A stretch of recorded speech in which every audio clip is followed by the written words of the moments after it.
That was a heck of a night of football, I would say. But then again, don't we say that almost every Saturday night? Welcome into the Voice of College Football. You are in the right place if you love college football. We will take your calls as long as you are calling tonight. And yes, we will review the night and the day in college football. Week 5 is wrapped up, and what a week it was.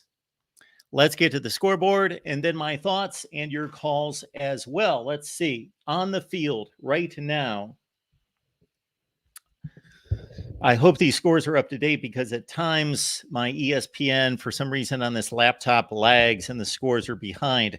We've got 30 seconds left in the game in Fort Worth, and TCU's down to West Virginia 24-21. Start of the fourth quarter in Starkville, and Alabama leads Mississippi State 34-17. Washington 21, Arizona 10 at halftime. Fresno State on top of Nevada 7-0 in the second quarter. And then earlier today, we will not go through all those scores. Those are the in-progress scores. Only 4 games left. Wow, nothing in Hawaii. Not too much on the West Coast outside of Fresno State, Nevada, and Washington, Arizona. Okay, there we go. That's the scoreboard. Looks like Bama's going to survive, and West Virginia, TCU going down to the wire. And it appears as though TCU's in trouble. 4th and 11 at the West Virginia 40. All right, we just witnessed Duke and Notre Dame, and quite the football game. Not scintillating, not an offensive fireworks kind of display by any stretch. Notre Dame looked to be the more dominating, physically present team, the more talented team throughout this game. But Duke just hung in there, and they trailed in this game 13-0. They had made all sorts of mistakes. They missed 2 field goals, and they had a fake punt for Notre Dame go against them. And they just hung in the game.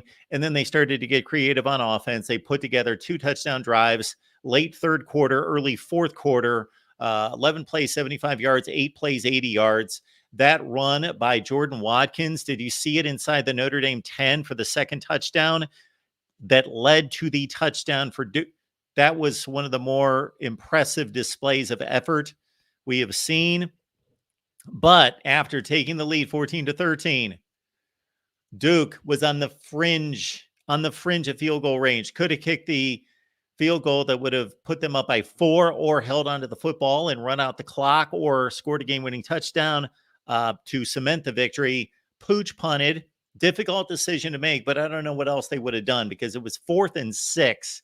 And if they go for it, don't get it. And on 4th and 6 against a good defense without a good passing offense, and Riley Leonard was not solid on this night throwing the football. He got better in the second half, but he came out weak in this game. He was all over the place. He couldn't hit anything. Finished 12 of 27, threw a pick early to Xavier Watts. Xavier Betts quit the Nebraska football team. So they went with the pooch punt, and it was perfected. The execution was perfect, and Notre Dame was down at the 2-yard line, but then Sam Hartman brought him back. And consider what this would have done to the Notre Dame fan base and the Notre Dame football team had they lost in excruciating fashion again. But Sam Hartman led them down the field, converted that 4th and 6 that I heard Holly Rowe say to Sam Hartman, "How did you do it?" Or like there was some exotic play call. He rolled out, nobody was open, and there was a ton of grass in front of him. That's what he did. And he ran for the first down. And then, of course, Audric Estime went 30 yards and burst through the defense, and they couldn't tackle him, and he goes 30 yards. And actually, that gave Duke somewhat of a fighting chance to score a miracle touchdown because they still had 35 or 40 seconds left. But Riley Leonard got sacked. Hopefully he's okay. He went into the medical tent. He came out with crutches. We also had on this night, Iowa managed to get by Michigan State. They won the game by 10 points, but they were losing by 3 points with about 5 minutes left in the game. And they kicked the time field goal, and then they stopped Michigan State on the next drive. And then in true Iowa fashion, special teams, defense. If the offense can just stay out of the way, just do nothing, one of those 2 units is probably going to win the game. And they got a punt return touchdown from Cooper DeJean to win the game against Michigan State.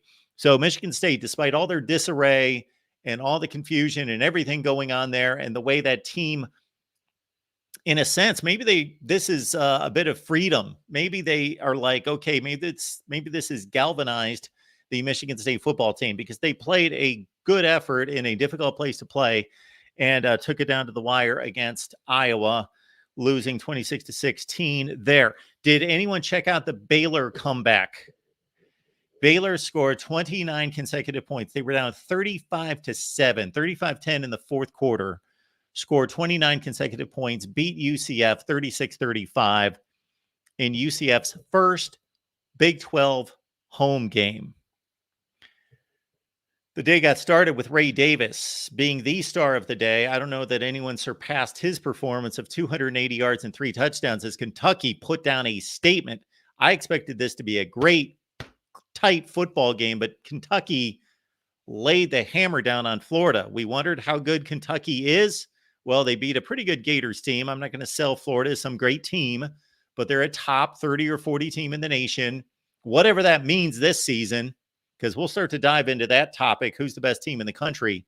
Kentucky won 33-14 over Florida. Still some issues and concerns with the Kentucky passing game. Devin Leary did not look good today, 9 for 20. Texas, dominant. And Kansas is a pretty good football team. Now, they were missing Jalen Daniels. Jason Bean had to play the game. Now, he's got a ton of experience, and he's a top of the line, probably one of the best, definitely one of the best backup quarterbacks in college football. But Jason Bean had to play for Kansas. They didn't have enough for Texas. And just Texas was just physically dominating in this game. Offensive line, defensive line.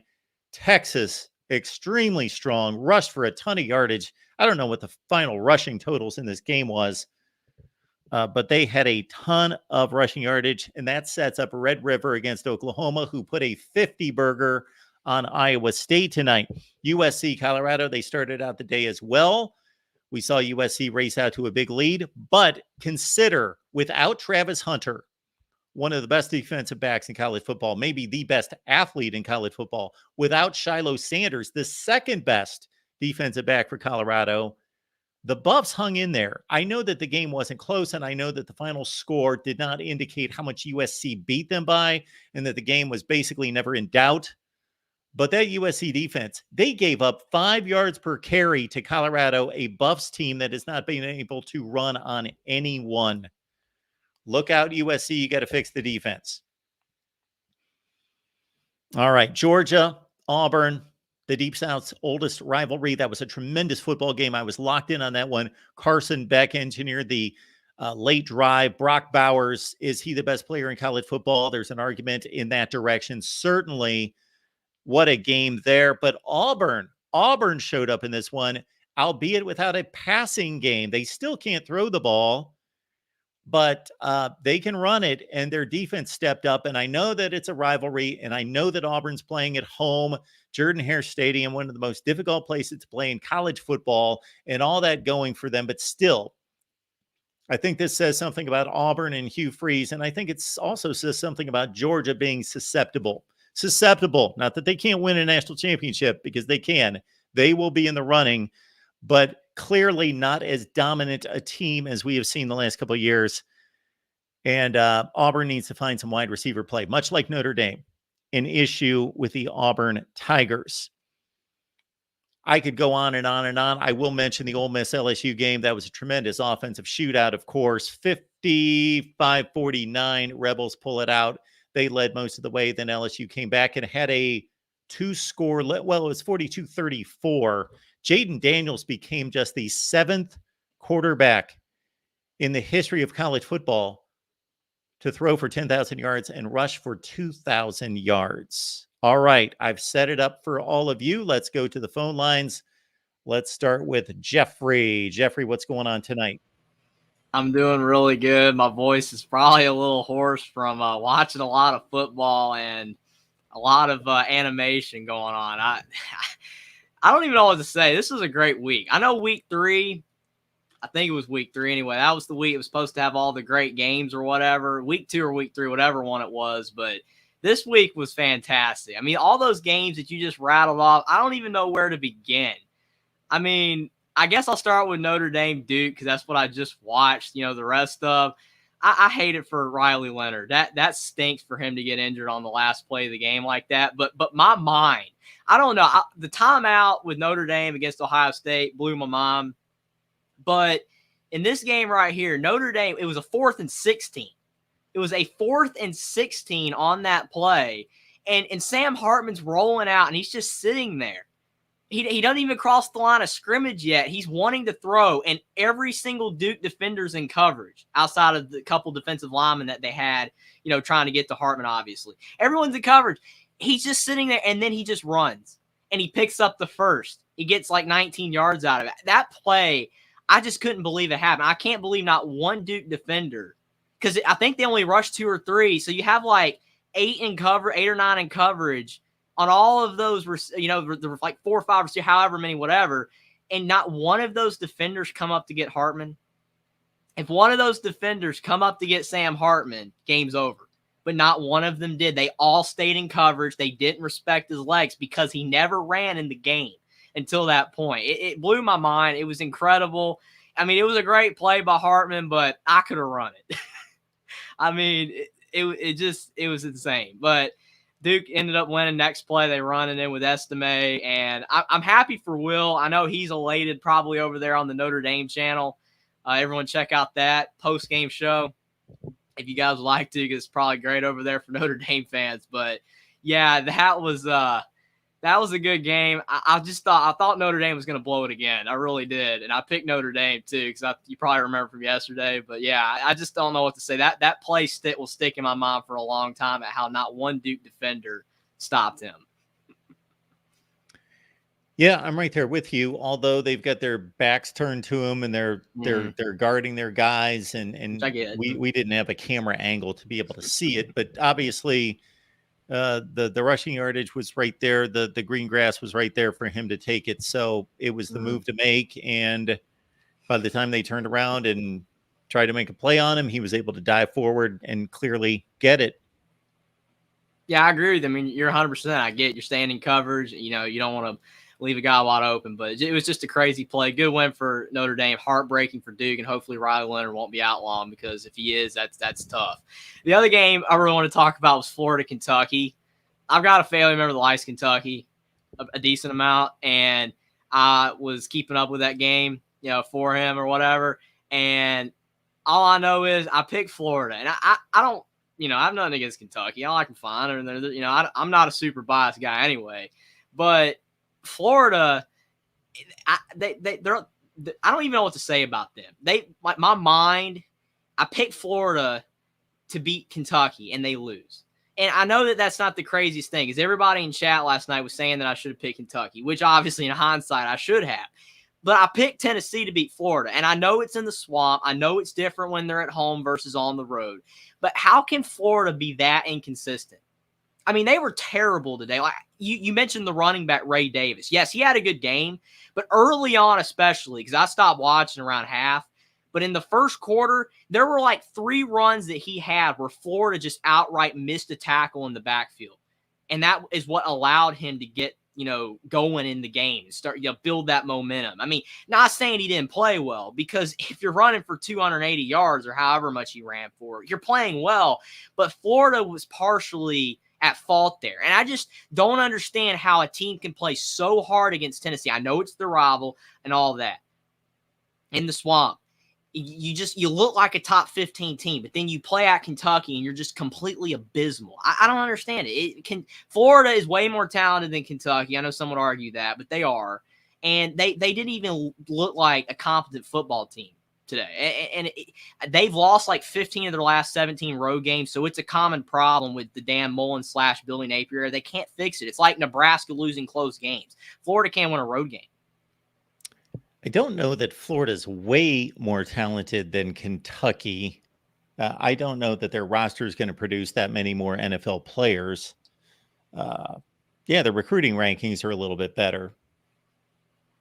If we would go through it, we'd have to go through the transfers. We would have to go through all of that to determine, because there's so many transfers. You can't even go by recruiting rankings anymore. You've got to go and add up all the transfers. And obviously Ray Davis is one example of a great transfer on the Kentucky side, although Florida's got them as well. So I didn't give it much thought. I picked Kentucky to win. I just didn't even consider Florida. I just thought, I didn't think it was going to be 33-14, but I thought Kentucky'd win by 10 points, let's say. I thought it'd be a really competitive game, and it wasn't. Florida had a few glimmers of hope there in the second half when they threw a touchdown pass to Ricky Pearsall to get within 2 scores, but it was basically Kentucky controlled the game. And I am surprised at how easily Kentucky ran the ball down their throats. Yeah, and again, it wasn't the fact Kentucky necessarily, they just gave it to them, but it almost seemed that way at times. Like missed tackles were all over the place. I don't know. Like I said, I just was not impressed with Florida at all, and it's just frustrating because of the way they played against Tennessee, how dominant that they looked, and then they go out there and play like that. And if they don't, stop doing that in the future, then they're just going to keep losing games like that. And again, you're right. Like I said, Florida might not be way more talented, but they are more talented. And they showed what they can be against Tennessee. And then they just play like that. Like I said, it definitely makes me not want to pick Florida on the road anymore. I'll just say it like that. But good win for Kentucky. LSU Ole Miss was insane because of the fact that Ole Miss scored 10 points against Alabama. And I know that Alabama's defense is pretty good. Like you even have, talked about how much better Alabama's defense seems to be this year versus the last couple years, which is much needed, especially with some of the offensive woes, even though right now they're blowing out Mississippi State, which Mississippi State might not be that great, but still Alabama looking better. But Ole Miss puts up 55 against LSU. After LSU gives up a lot to Arkansas, after LSU gives up a lot to Florida State, is LSU's defense horrible? I mean, I don't know. Do they actually have a bad defense? Well, by transitive property, this is not making Florida State look that great. But because that was supposed to be just the win, that was just win that everybody just thought was the greatest win. And I gave it a lot of credit as well. It's losing value by the week. I just think that we're in a place in college football, much like we've been forever, that there might be, and I don't know who those teams are, the very best teams in the country. Pick them out: Michigan, Texas, Washington, maybe Ohio State. I don't know who those teams are. Georgia still, whoever those 5 or 6 teams are. And then after that, LSU's better than, I would expect them to beat Arkansas worse than they did if they played 10 times most of the time. But on a given night, there are 40 teams in this country that can win games against each other. I mean, it's completely true, and results vary week to week. I mean, that's why, like I said, with Florida beating Tennessee, and then they go out there and play against Kentucky. It happens all the time.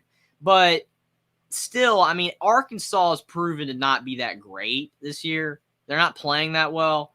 And LSU barely won at home. Barely won. Like, I picked them to beat Ole Miss because I was like, well, Ole Miss was horrible against Alabama on offense. Horrible. And I expected LSU to give up more points, and it was at home. And basically almost every home environment in the SEC is good. It's most of them, except maybe Vandy on most, years. But I mean, like, I considered Ole Miss, and I'm not surprised they won, but 55-49?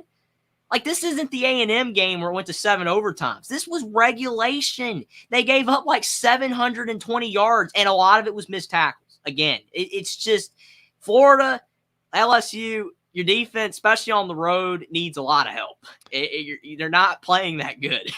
Again, Jeffrey, don't be surprised by these results. The best we can do is not be surprised by these results, but gauge who's going to win these games most of the time.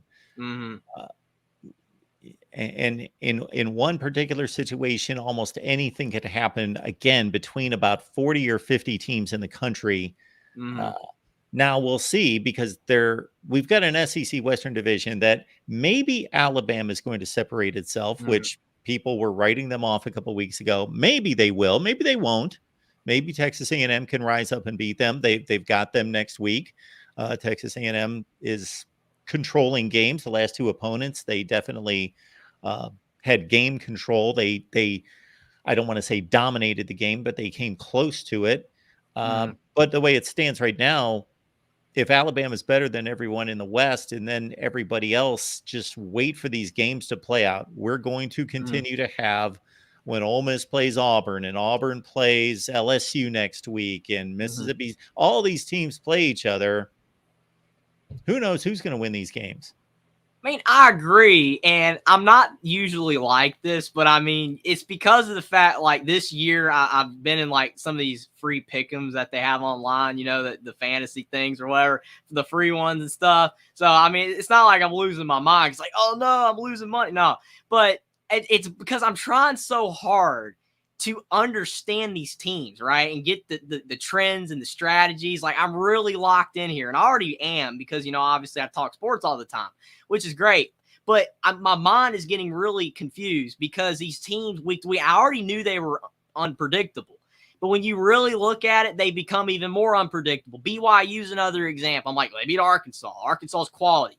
So they're going to play Kansas. I pick you to beat Kansas, and you lose. I did pick them to beat Cincinnati, and they won. But it's like these teams are just all over the place. And I mean, that's what makes a sport great. It really does. But the funny thing is, I'm in the NFL. I'm doing like NFL pick'em as well, and I'm doing great in that because the teams are a lot more. You know, they do what you think more often. You know, like the bad teams are bad, the good teams are good, and they win. But in college football, it's not that way. I mean, to be fair, I only picked Georgia to beat Auburn by 10, and they only won by 7. So like I expected it because of Jordan Hare. But again, it's the way that these teams are fluctuating between playing well and playing poorly that is confusing. Let me get this straight. So you pick all the NFL games in this pick'em, all the NFL games, and then how many college football games every week? About 10 or 12. 10 or 12. I mean, because there's 16 NFL games on average. There's no buys, and then there's around 10. So you got 10 or 12 college football games, and they're generally the best games of the week, the most important games. Sometimes they put in a couple of teams. Like they had this past week, Troy and Georgia State, and I picked undefeated Georgia State, and Troy won. Well, I got to tell you, Jeffrey, out of everything that you just said that I'm not surprised with, what I would be surprised with is that if you cannot, whether you look at it from the positive side or the negative side, that you would pick NFL games in a pick'em, just a straight up without the point spread, more accurately than college football games. I can't understand that. For most of my life, I've actually, for as much as most people would think that I know about college football, for most of my life, I've known more about the NFL than I have college football. Now, that's not the case now. That for myself and anybody that I've ever seen, because of the closeness, again, of the talent level in the NFL, it's much more difficult to pick NFL games correctly than college football games. I always set the standard for myself that I should pick 80% of the games right in college football, and that if I went 2-to-1 ratio, 67% in the NFL, then I felt good about that standard. I mean, that makes sense. For example, right now in the college one, I'm 33-17.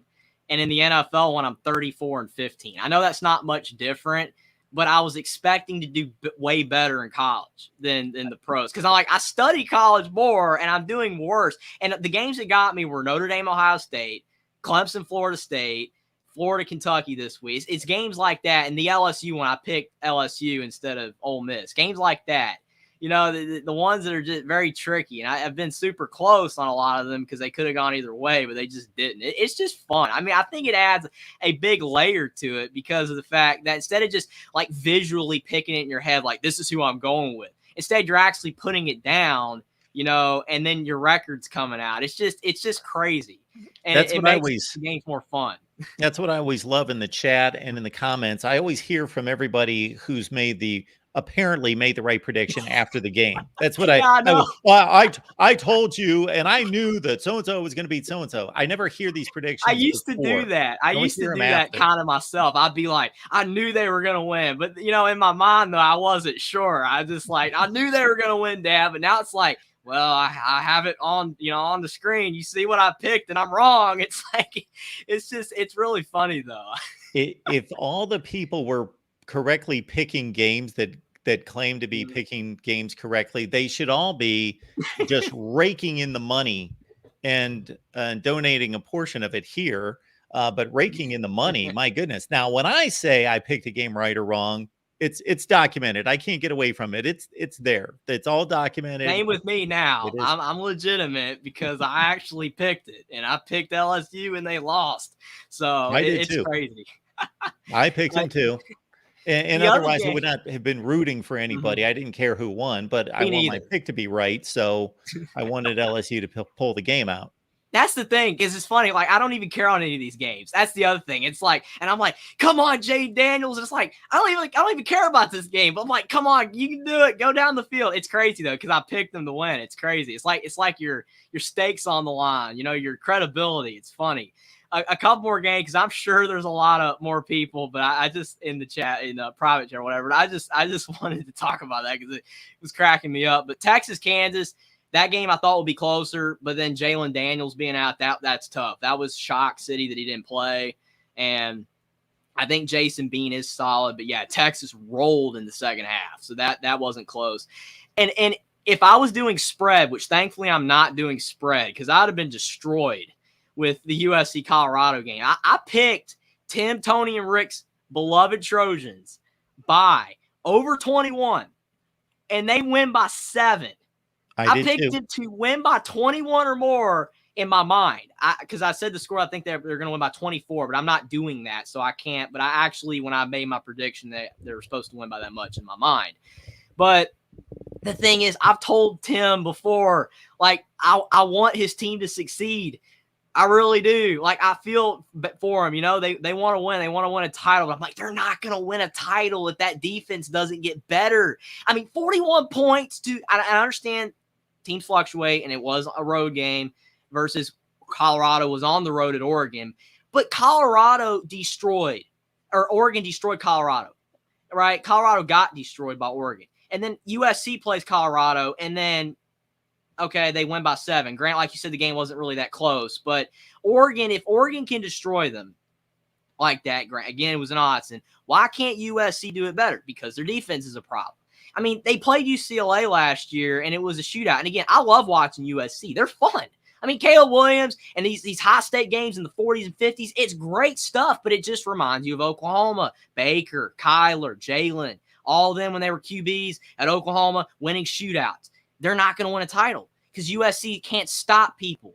And when they play better teams, they're not going to be able to put up 50, and they're going to put up 20 and 30, and then their defense is going to give up more, and they're going to lose. I mean, they're not going to ever be able to win a title if their defense is the way it is. Just like I told you, basically, I was loving it the other night when you were talking about Iowa, and you're like, if Iowa does not improve on the offense side of the ball, when these teams come in, USC, UCLA, Oregon, Washington, I was going to have problems. And I'm like, that's my whole 2-hour argument with Corey.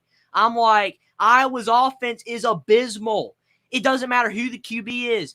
I mean, you were basically like, what if you put Caleb Williams out? He probably would suffer. The play calling is atrocious. Their play style is outdated. It's horrible. And they're going to struggle in the new Big Ten even more because you're playing better teams. God help Tom Allen. It's all over for Tom Allen when these two guys come in. If he's still there, it's over. And they got beat by a lot today, which is expected. But USC's defense, they don't stand a chance. They have no chance of winning the big one if that defense is giving up 41 to a team that scored 6 against Oregon. I keep saying Colorado. Colorado didn't do anything. Oregon scored that much, over Colorado, held them to that.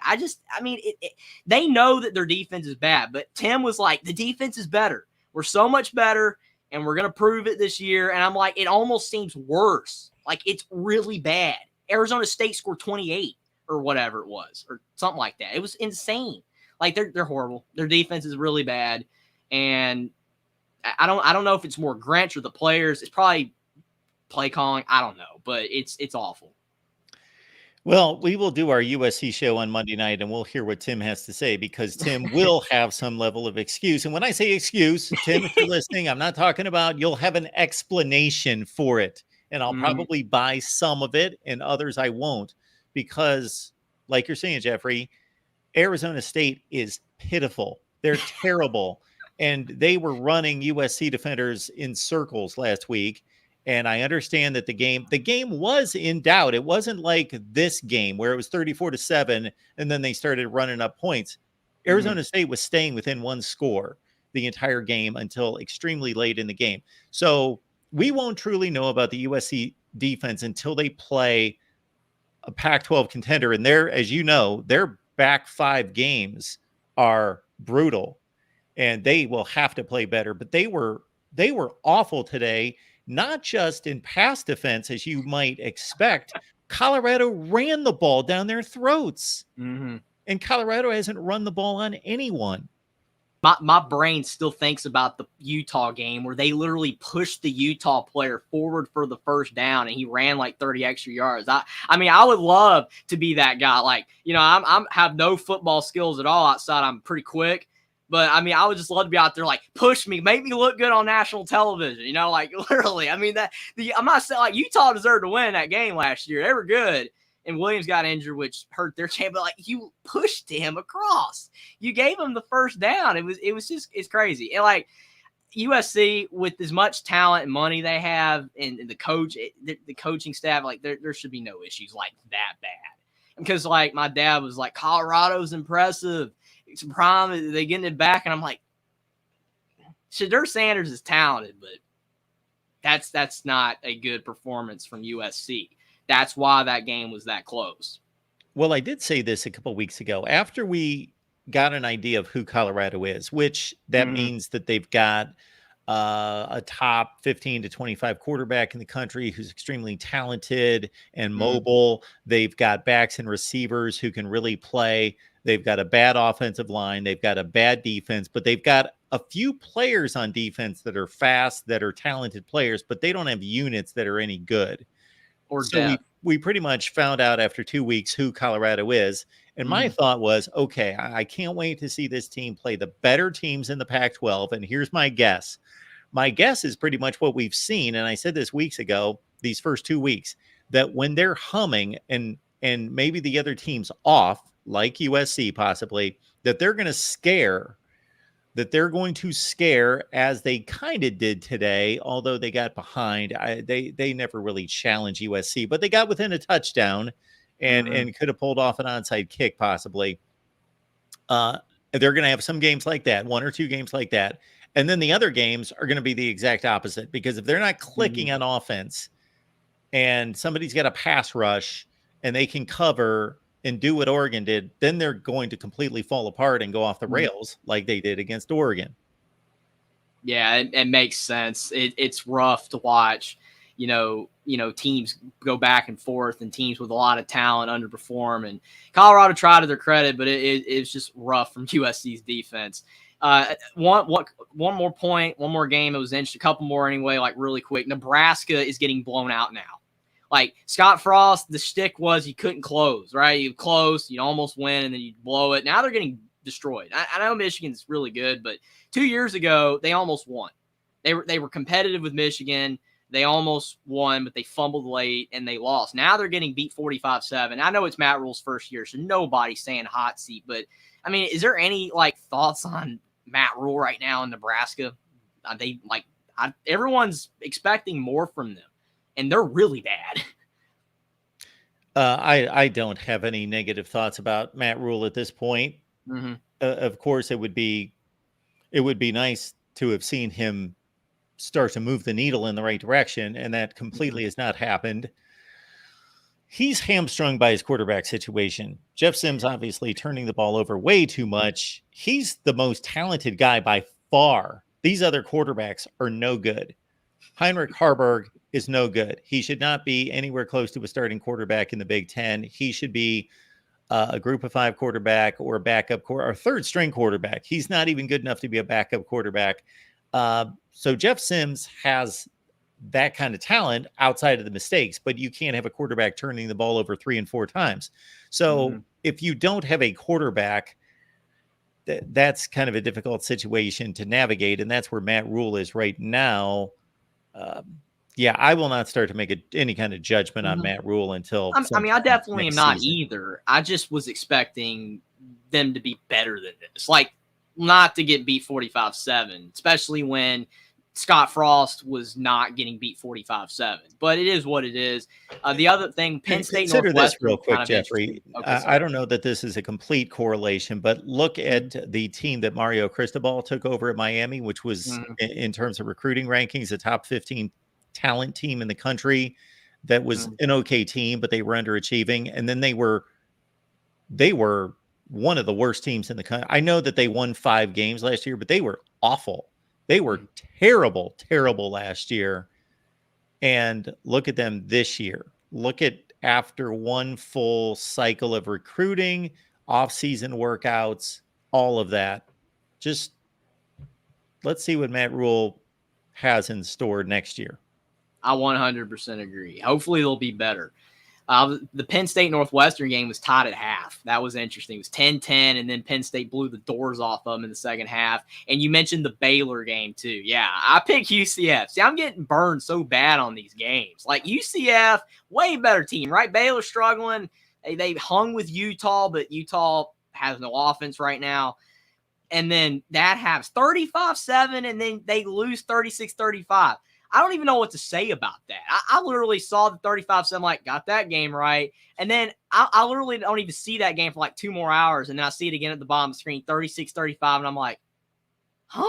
How did that happen? Like, I don't know. That's why I love football. I mean, college football, especially again doing these pick'ems and stuff. It's like I'm seeing the game even more than I've ever seen it before. Like, I've always paid attention, but you're just really seeing the insanity of it sometimes. And I know that UCF is not like the greatest team in the world, but to give up a lead like that to a team that had no life prior to the game, I don't know if it's going to spark Baylor or not. Probably not. Maybe it will, but that was insane to me. That was crazy. But I've talked long enough. Probably, I'm sure there are people behind me, but I appreciate you having me on. There's more games I probably could cover and talk about, but this was a great week of college football. I enjoyed it a lot. It's not even technically over, but Bama's finishing up Mississippi State, but it was a lot of fun. And I had a lot of games that didn't go my way with the picks, but I still enjoy watching the games, and maybe next week will be a little better. All right, Jeffrey. Appreciate the call, man. Appreciate you having me on. And again, everyone like and subscribe to the Voice of College Football. Thank you, sir. All right. Before we take the next call, we've got an SEC channel. We will leave the link in the chat. Please subscribe to it, even if you hate the SEC. If you enjoy what we do here at the Voice of College Football, keep in mind it's all connected. It all has to succeed. So if you enjoy what we do here at the Voice of College Football and you hate the SEC, yes, I am asking that you subscribe to the SEC channel. We'll leave the link in the chat. And the same thing with the Big 12 channel, but we'll focus on the SEC right now. The SEC channel, please subscribe. We need to get to 1,000 subs. Again, if you enjoy what we do here at the Voice of College Football, even if you hate the SEC. If you hate the SEC, subscribe to the SEC channel. If you like the SEC, subscribe to the SEC channel. So you've got no way out. Please subscribe to the SEC channel. All right. Welcome into the Voice of College Football. We got the real MVP here. Well, Mark, how the tides have turned. How the tides have turned, Mark. I mean, what can I say? What can I say about the Kentucky Wildcats? One of What's the best teams in the SEC. We went into Lexington back on our trip for Vanderbilt, and we dominated Florida. We dominated Florida. All Hey, phases hey, of hey. the game. Whoa. Did you not just listen to the previous phone call? Different teams show up every week. Kentucky's a good football team. We think they've played one opponent. They've played one lousy game, and it was an impressive game. I was truly impressed with everything except for their quarterback. And yes, that you should be happy with that win. You're 5-0. Are you one of the best teams in the SEC? Time will tell. Right now, all I know, Mark, is if you look at the SEC standings, there's 3 teams in the SEC that have not lost a single game. Out of conference or in conference. So if you look at the SEC standings right now, teams like Kentucky have only played 2 games. Out of I can't help 8. that. Well, I know you can't help it, but that has nothing to do with an evaluation. I can't help a lot of things. That doesn't mean I come up with some kind of crazy notion based on 25% of the season being played. Hey, Mark, I want to celebrate this 25%, okay? Absolutely. 25% of the season Kentucky has dominated, okay? And maybe 25%. You're right. Now, maybe next week that'll change quite a bit. But you know what? I'm going to stake my claim, and that's 25%. We're one of the best teams. Because you know what? I've lived through the years where Kentucky didn't celebrate any part of the season. Okay? So let me have this moment. Kentucky has gone over the hump against Florida. Kentucky is the better team that has the better coach, the better quarterback. And right now, frankly, Kentucky is a better overall program than the Florida Gators. I'm sorry, Florida. You just have a coaching issue. Billy Napier doesn't know what he's doing. He's 1-7 on the road. He isn't that good of a coach. I'm sorry, Florida. I will give you a bunch of yeses there. I don't know about the quarterback, though. Your quarterback, we talked about this the other day, where Graham Mertz, Devin Leary, Graham Mertz, the 5-star, all of that coming out of high school, but Devin Leary's had a better career, or he had a better season, basically. That's been his career, has been one season, one full season. But this season, I don't know that Devin Leary's a better quarterback than Graham Mertz. And then after what I saw today, I thought in that first couple drives, I thought if Devin Leary cost Kentucky this game. Well, he should have had that touchdown pass in the end zone that Barryon Brown dropped. Yes, but he should have thrown one before that he missed the guy. Yeah, on the stick route to Dane Key. They've had weird connection issues all season. I don't know. They cannot get on the same page. So it wouldn't surprise me if Devin Leary thought Dane Key was running just a go route or something like that, to be honest with you. It's been weird. But, Mark, Kentucky didn't need Devin Leary to have an amazing game. And when you have a hot hand, you feed the hot hand. And with that, Mark, where's the Ray Davis for Heisman hype? Can we start that here? 280 yards? Well, let me look at the rest of the season. What has he done in the other games? Hey, Mark. He was the leading rusher, I believe, entering for the SEC today. Okay. All right. Let's start it up. Every time I see some kind of Heisman board during these games, they're all quarterbacks. I hate that. Yes, Ray Davis for the Heisman. And I've just been so impressed with him because I thought Kentucky was getting a transfer running back that could get you a few yards. I didn't think he was going to be explosive. I didn't really think he would be nearly as good as he is. But he's entering that Chris Rodriguez, the Benny Snell category of running backs real quick. I mean, the dude, he looks elite, Mark. I mean, he looks for real. He might be the best running back in the SEC. Now, I know it's early, and there's a lot of good running backs in the SEC, but he had a heck of a day. He had the best performance of running back I think has had in all this season. Again, I'm going to agree with just about all of that. In terms of being the best running back in the SEC, there's certainly an argument, and statistically he is. Rocket Sanders at Arkansas is extremely talented. He's just now getting healthy. Chase McClellan at Alabama is a good back, but he's not an Alabama caliber superstar running back. So I'm going to go with you on that. Trevor Etienne is I get their two names mixed up. Yeah. Trevor Etienne, the brother, he's extremely talented, but I think you've got every claim in the world for Ray Davis. Yeah, I see Jason O put the stats in for Ray Davis in the chat. Thank you, David O. He has 594 yards, 7.8 yards a carry, and 8 TDs through 5 games. Okay. Well, I know that 7.8 yards per carry average is going to descend. I do know that. Hold on. We don't know that for sure. No. It probably will, but we don't know that for sure. If I told you that. You're right. I make that same argument at people when I say, yeah, we don't know that, but I would put a serious amount of money on that it's going to be more like 5.8. I would take 5.8 yards a carry. That's much better than what I thought. And I think Devin Leary is going to get better as the season throughout. I think there's just some small miscommunication issues that's going on between him in particular, Dane Key. I don't know. It feels like we're just not quite there. And that's kind of the amazing part. Is this game could have been 40 to like 14 or 40 to 3. I mean, we're just a few plays away from looking like an elite team. And Mark, with that being said, I know Kentucky's got the Georgia Bulldogs next week. Georgia, for whatever reason, when they've played mediocre teams like South Carolina and Auburn, have struggled. So I've seen some people suggest, hey, Kentucky looks really good. Georgia kind of down. Can Kentucky do it? And Mark, let's pump the brakes. Let's pump the brakes. I've seen Kentucky get repeatedly have their teeth bashed in when they played the Georgia Bulldogs. In 2018, I thought Kentucky was going to beat Georgia, and then it just didn't happen. There's just levels to it. So I'm going to wait and see, but it wouldn't completely shock me if Kentucky beat Georgia this year. Kentucky looks like a really good team, and Georgia, I think, has slipped from their 2022 and 2021 status of being an all-world team. Yes, because while people could point to games like the Missouri game last year as saying, okay, well, Georgia had those kind of games those 2 seasons.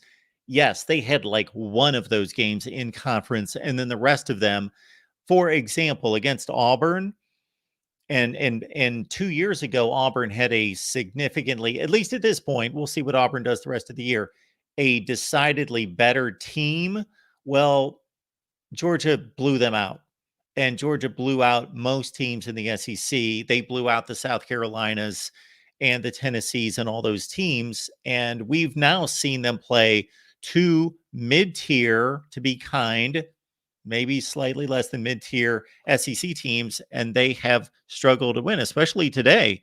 That game was on the line, and Auburn couldn't throw, and the game was still on the line. Right, and as a Kentucky fan, that's what gives me strength and confidence going into this Georgia game, that Kentucky has a slight chance of winning. I'm not saying Kentucky should be favored. I'm not even saying they are even going to challenge Georgia. But out of all the years recently, I think this is the best chance because Kentucky looks like a good team that can run the football, and Georgia doesn't look like nearly the run defense they have been the last few years.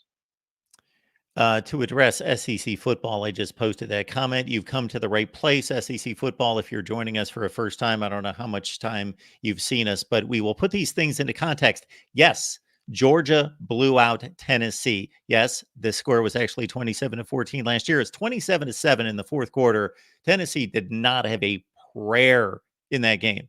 Georgia dominated that game. Hendon Hooker was sitting on his rear end the entire afternoon. They couldn't score. Yes, there are blowouts, and then there are blowouts on the scoreboard. It didn't look like a blowout at 27-14, but Tennessee never had a chance. I completely agree with that, Mark. And I think Kentucky should be the second best considered for that second spot in the East. Would you agree with that at the bare minimum? Oh, well, right now they look like the second best team in the East. Yeah. Okay. And, Mark, I just find it weird. All these fans like Georgia, Ohio State, USC, they're bragging about winning games by single digits, Mark. Can you help explain this to me? I don't understand that. Kentucky hasn't won a game by single digits yet. Can you help explain that feeling to me, what it's like to be in a competitive football game? Well, I need help. You have to understand that there are fan bases out there that have to cling to each and every victory. They do not have the status of a Kentucky where they just walk out onto the field each week and just blow the other team away. Okay. Kentucky's also been favored in every game. Are teams not favored in every game they play? Does that not happen? I'm just trying to understand this because for next week, I think some of these things are going to change, and I just want to get used to that feeling of what it's like to actually have to play in a competitive football game, Mark. Oh, I haven't got the feeling that. It is going to change. Now, if you pull off the win in Athens next week, then we can really start to talk.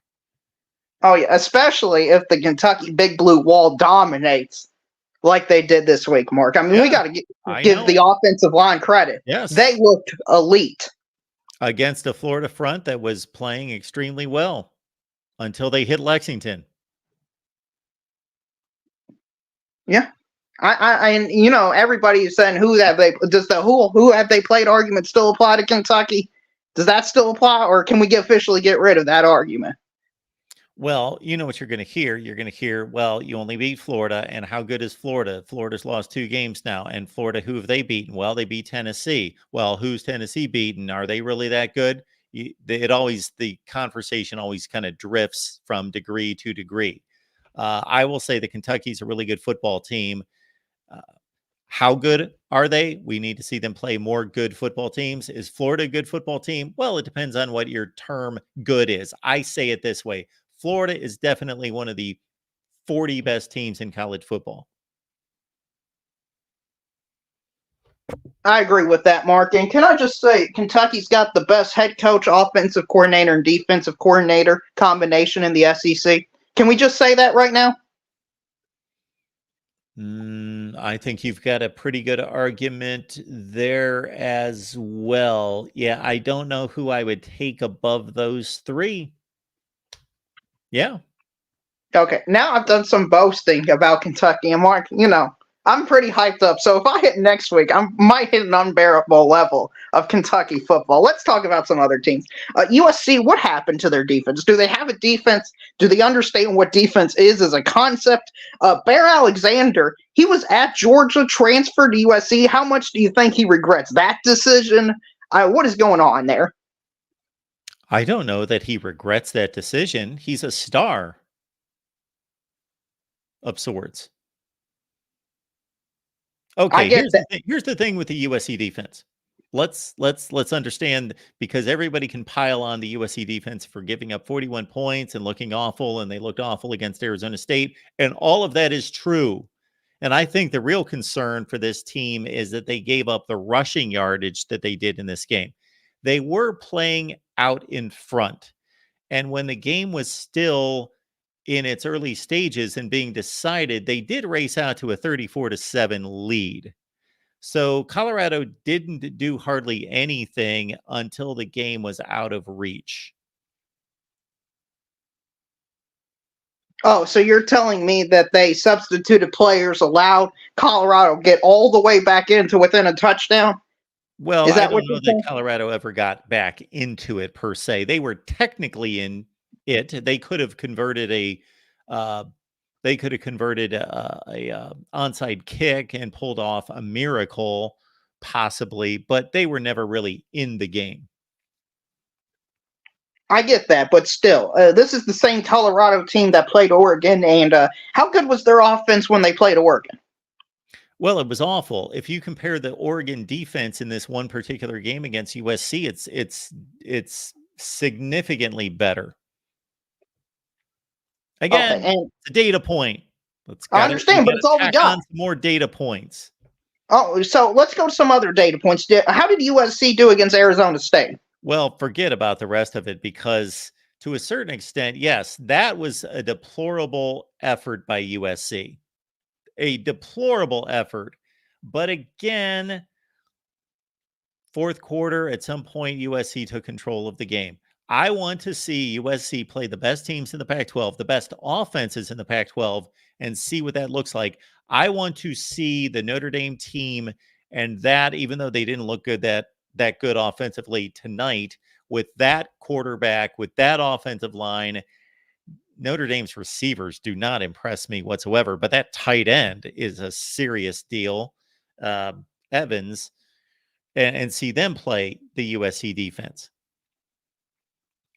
Yeah, I got you, Mark. And I want to talk about some other games. The bottom of the ACC, maybe the most fascinating race. Congrats to Boston College. They beat Virginia. Virginia's still on their quest to go 0-12, Mark. Still very much alive, intact, and Virginia Tech dominated Pittsburgh, Mark. How bad is Pittsburgh and Virginia, Mark? All those teams are awful. So you're telling me that I did not see the final score. So Virginia Tech beat Pitt? Yeah, it was like 3 scores, I believe. Really? Yeah, it wasn't close. What has happened to Pitt this year?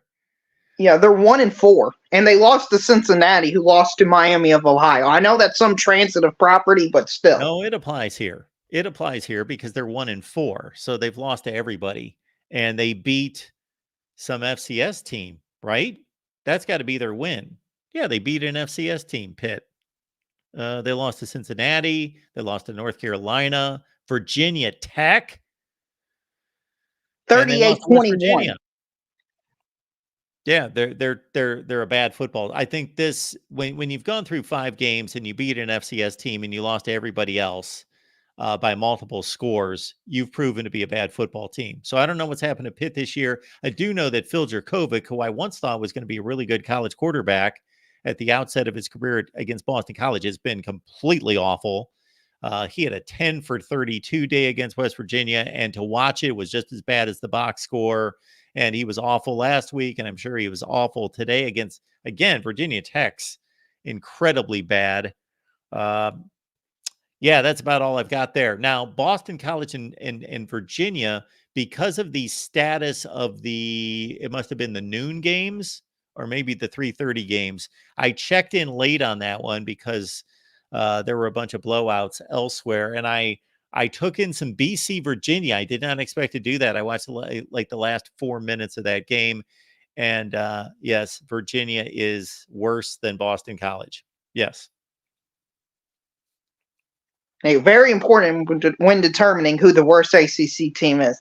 And, a team that is surprising me, Mark, is West Virginia. West Virginia is 4-1. Yeah. How about West Virginia? Are they going to keep Neil Brown, maybe even give him an extension? They could be one of the best teams in the Big 12. They could be. Let's look at West Virginia's schedule. Yeah, they beat TCU. They were a 12-point underdog in that game. So good for them.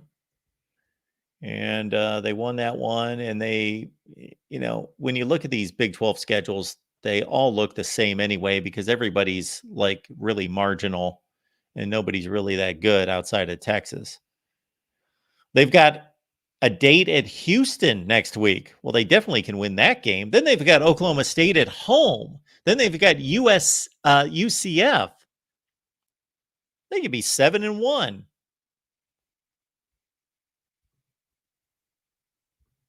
Who would have thought that entering the season, Mark? West Virginia could be 7-1. Who would have thought we said that statement? I mean, I guess congrats to the West Virginia man. Yeah, I saw one in the chat earlier. So Joey Weaver, huge West Virginia fan. Congrats to him and all of our West Virginia contingent here.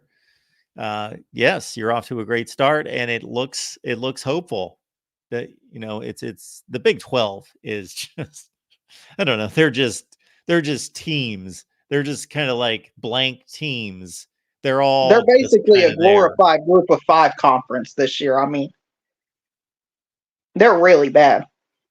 Yeah, they're all just I don't even know how to.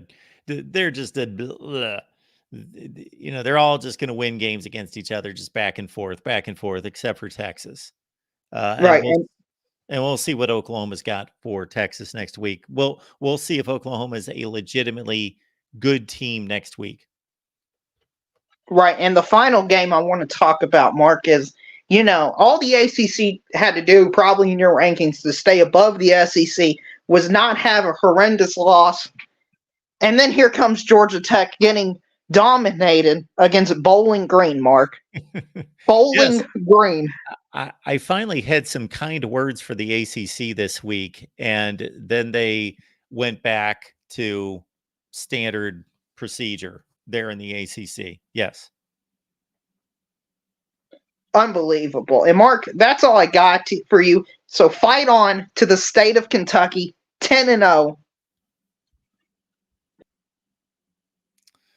All right, fight on, Big Blue, 5-0. Subscribe to our SEC channel. That's our statement tonight. Subscribe to the SEC channel. We will put the link back in the chat. The link is also in the description section of all the videos. Subscribe to our Big 12 channel and our SEC channel if you enjoy what we do here at the Voice of College Football. If you would like us to go away, then I don't know why you're watching, but that could certainly happen. But we want to continue to expand, so please support us by grabbing the link in the description section to subscribe to the SEC channel. All right, let's welcome in Matthew, who just got done posting our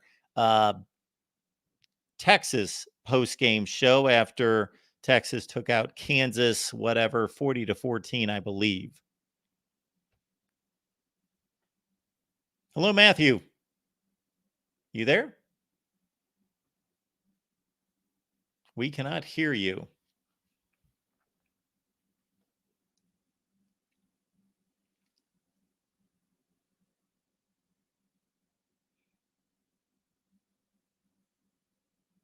Still can't hear you. Yeah, we can't hear you. Cannot hear you.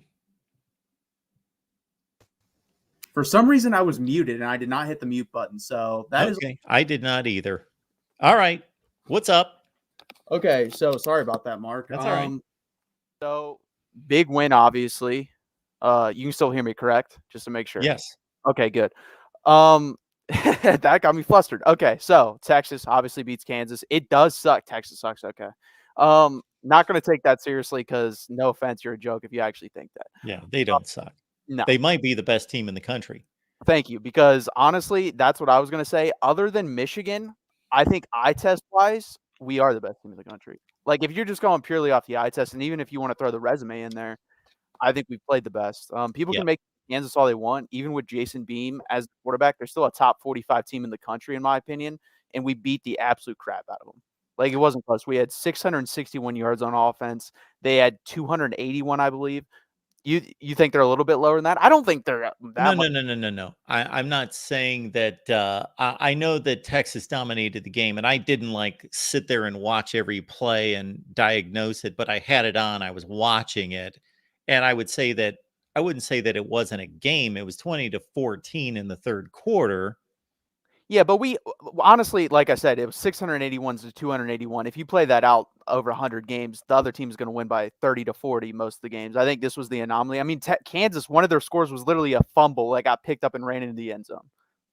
I mean, that's just, I think we dominated. The lines of scrimmage, I thought we dominated, especially. Sure. I mean, we ran for almost 300 yards. When you do that, you're going to beat most teams you play.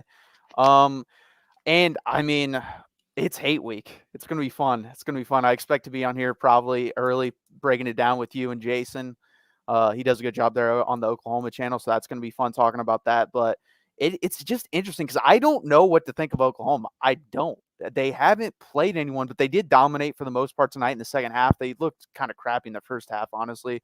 Their defense, I don't know. I think their offense is definitely better. There's no question in my mind about that, but I don't know about that defense. I don't.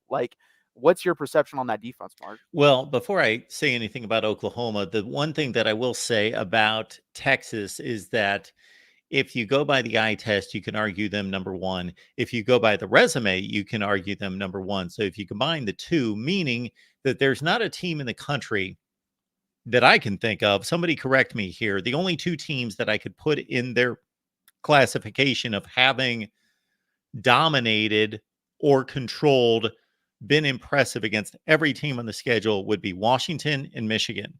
And those two teams have not played anybody close to Alabama and Kansas. No. Heck, so that said, they've got the resume and they've got the eye test. And I totally agree with your point about, I'm just saying on the scoreboard. Yeah. And I really didn't get into that game until halftime. And I did see that there was a scoop and score. And then I started watching, and then Kansas hit that 58-yard play and to tighten it up. And I was actually rooting for Kansas to keep it close because I had the points. So I was waiting for a backdoor cover there at one point. But in terms of Oklahoma, I got to say, I haven't even watched them play this year. They've not played they haven't played an opponent that I'm like, well, and I'm watching 3 or 4 games at the same time, and they still haven't been on my radar because they just haven't played anybody any good. I flipped on the Iowa State game for a little while, but I didn't really watch it. It was 27-20 at one point until they blew them out in the second half. What's really strange when you ask about their offense improving, I just wanted to pull that up because because okay, if we're not I'm not saying we're not elite. I'm not saying that. Honestly, I don't think there's an elite team this year. But if you're saying Texas isn't one of the 5 or 6 best teams in the country that you're watching right now, you're crazy. And what is proof? Just because, so if Texas beats Alabama, Alabama's no good anymore. Is that what it is? Because Alabama has been looking pretty damn good. Their offense is starting to get better. Jalen Milroe. And tell you what, if they lose to Texas A&M next week, I'll eat my words, but I think they're going to beat A&M. So if Alabama would have played the Citadel instead of playing Texas, they would be undefeated right now, and they would have beaten Mississippi State tonight by whatever it was, 3 touchdowns, and beat Ole Miss last week by 2 touchdowns and dominated defensively in both of those games. And we would be saying Alabama's number 2 in the country or 3 or whatever they are, and that's what we would be saying right now. And even if, I don't know, does Alabama have to be elite for Texas? Like if this was Tennessee that Texas beat and they were like the number 12 or 14 team in the country, and people would be like, oh, well, that was a nice win. They beat Tennessee and it was a good Tennessee team. Just because it's a bad Alabama team doesn't mean it's a bad team. It's bad by Alabama standards, which is the highest standard in college football. So this Alabama team is loaded, and it just has to figure out its quarterback situation. I think they've done that to a large extent. Not that they've upgraded their quarterback, but I think they know what to do with him now. Yes, exactly. They know how to play him. They know what they can't do. And they're just going to hope that they can play good enough defense and special teams and be airtight everywhere else and get by with him throwing for $180, no turnovers, and run him for 50 or 60 yards and for key plays at the right time. And that's who they're going to be. But to say that takes away from Texas's resume just because Alabama's not at their gold standard, they're still. Alabama might be one of the top 5. When it's all said and done, I wouldn't be surprised if they're not one of the top 5 teams in the country. Yeah, I mean, honestly, their only weakness, because their defense is still very good. Like people don't, if you watch it, it's one of the 10 best defenses in the country, and they're getting better. They have a lot of young guys that are playing and getting better. Like Caleb Downs is going to be a problem if people haven't heard of him. Jalen Milroe, like you said, they have figured it out. Like when I was watching, he threw 9 passes, and that's what you have to do with them. Like if you run the ball and you hit play action, the guy's got a very good arm and he's accurate downfield. So guess what you do? Run the ball, play action deep. If they do that, and guess what? The SEC's down this year. They could still win the SEC championship game because Georgia's nowhere near as good as they have been the last 2 years. LSU, that Jalen Milroe could run 50 times versus LSU and they'd score 30 points because that defense is god-awful. God-awful. A&M is the one problem because A&M does have a good front. They are talented, and they are playing a little bit better on offense. I think if they get past that hump, they will win the West. But that's a big hump, and we'll see what happens next week. And that's what I was going to say, too. Like, next week for the Big 12 and the SEC West, it's basically like that team puts their mark into the championship game, I believe. I think if A&M beats Alabama, they'll be in the SEC championship game. And I think if whoever wins between Texas and Oklahoma, the loser can still get to the Big 12 championship game. But I think they're going to be in the Big 12 championship game. The winner is. So it's a big week, in my opinion, for the SEC West and then the Big 12 as a whole. But it's just crazy. I wish Jalen Daniels would have played today. I really do. I wanted to see him play because, in my opinion, he's one of the 15 best quarterbacks in the country. He's dynamic. He would have been the best quarterback we have played to this point because he's a good runner, good passer. It would have been fun, but it is what it is. Possibly, if he can stay healthy, this was the thing for my prediction. If he could stay healthy 10 out of 12 games, he's already missed 2 games now. So my prediction may not look good. I still think they can get to the Big 12 championship game because if he's healthy, I think they can beat Kansas State, and I think they can beat Oklahoma. If he's not healthy, they're not winning. They're not beating probably either of those teams with Jason Mean. They're just not. I think they can go 8-4 with them because I think they have really good running backs, by the way. They had the most yards per carry versus Texas that anyone has had this year. So I think it'll be interesting. But what is your just like preview, I guess, or your look ahead for the Texas-Oklahoma game? What do you think Oklahoma would have to do to beat Texas? Okay. Yeah. So we got derailed there, or I derailed us when you asked about my impression of Oklahoma. And so again, this is without watching a game of Oklahoma and watching them carve up Tulsa and SMU and the like.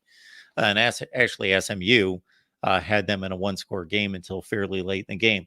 But the things that I will say about Oklahoma is obviously Brent Venables has figured out a lot on defense because they're substantially better just in yards per play and statistically across the board. Now, the one thing I will say, and this is a very extremely small sample size, I checked in on that Iowa State game and I watched 3 plays in which, if you were watching any other top defense in the country, you would have seen players run to the football. And I just noticeably watched one Oklahoma tackler, and it was usually Danny Stutzman, meet the ball carrier, and like 3 guys just like stand there and watch him like wrestle the guy down. And I just thought that's bad teamwork. That is bad hustle to the ball. And again, I just isolated like 3 plays with them on defense, and I thought, that looks like what they were doing last year, which is this poor effort. Again, I'm not making a narrative out of that, but I saw that like 3 times. Now, the other thing about Oklahoma is they blow out a couple opponents and put up big numbers. Then they face SMU and the offense didn't do much. They faced Cincinnati and they put up 20 points in that game and the offense was putrid. The other thing we talk about on our Oklahoma show is that their use of their running backs is extremely odd. So they came into this season with Javante Barnes and Gavin Sawchuk as 2 4 and 5-star guys that gained 100 yards each against Florida State. Looked like they were going to, and especially Barnes played a significant role throughout the season, that those were the 2 guys. They were the studs. These guys are like non-existent for 2 or 3 weeks. And then 2 weeks ago, they had 22 carries between them. And then they took them back off the field, and they're running Marcus Major. They're running Tawani Walker. I don't know what they're doing at running back. I'm curious to look up to see what they're doing there. Now, in terms of playmakers downfield, maybe Andrell Anthony has given them something because, as you've talked about and we've talked about, none of their wide receivers scare anyone. They're okay. But Anthony would be the one guy that has a chance to be a guy that could make some plays this week. Yeah, I would agree. And that's the weak spot in Texas if you're going to attack is the safeties deep. That's like where Alabama got us. Kansas got to stay on a deep touchdown. That's our biggest weak spot because their front 7, you're just not going to be able to run versus us. You're not. Kansas did the best out of anyone, and even they weren't able to do it consistently.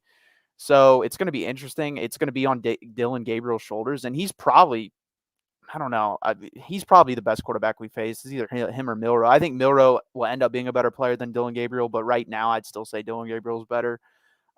So that's the one part that scares me. If they can get enough time protection for him and he can throw downfield, I think they could attack us deep, but that's about it. And then, I wanted to touch on this. So I keep going back and forth on this USC thing. Like everyone's touched on it. Their defense is bad and everything. And I would agree. I don't think they're going to make the playoff that they because they play in the Pac-12, and I think a lot of those teams can match them and then get enough stops to beat them. But if this was like an expanded field of 12 teams, I do think they could win a game or 2 just because their offense is so good. And and because again, I don't think there's an elite team. Would you disagree with that? Do you think there's an elite team this year, Mark, or do you think there's just a lot of good teams?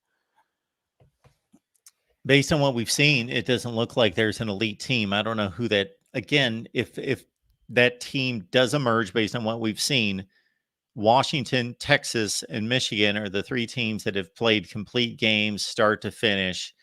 And Michigan and Washington have not played anyone any good.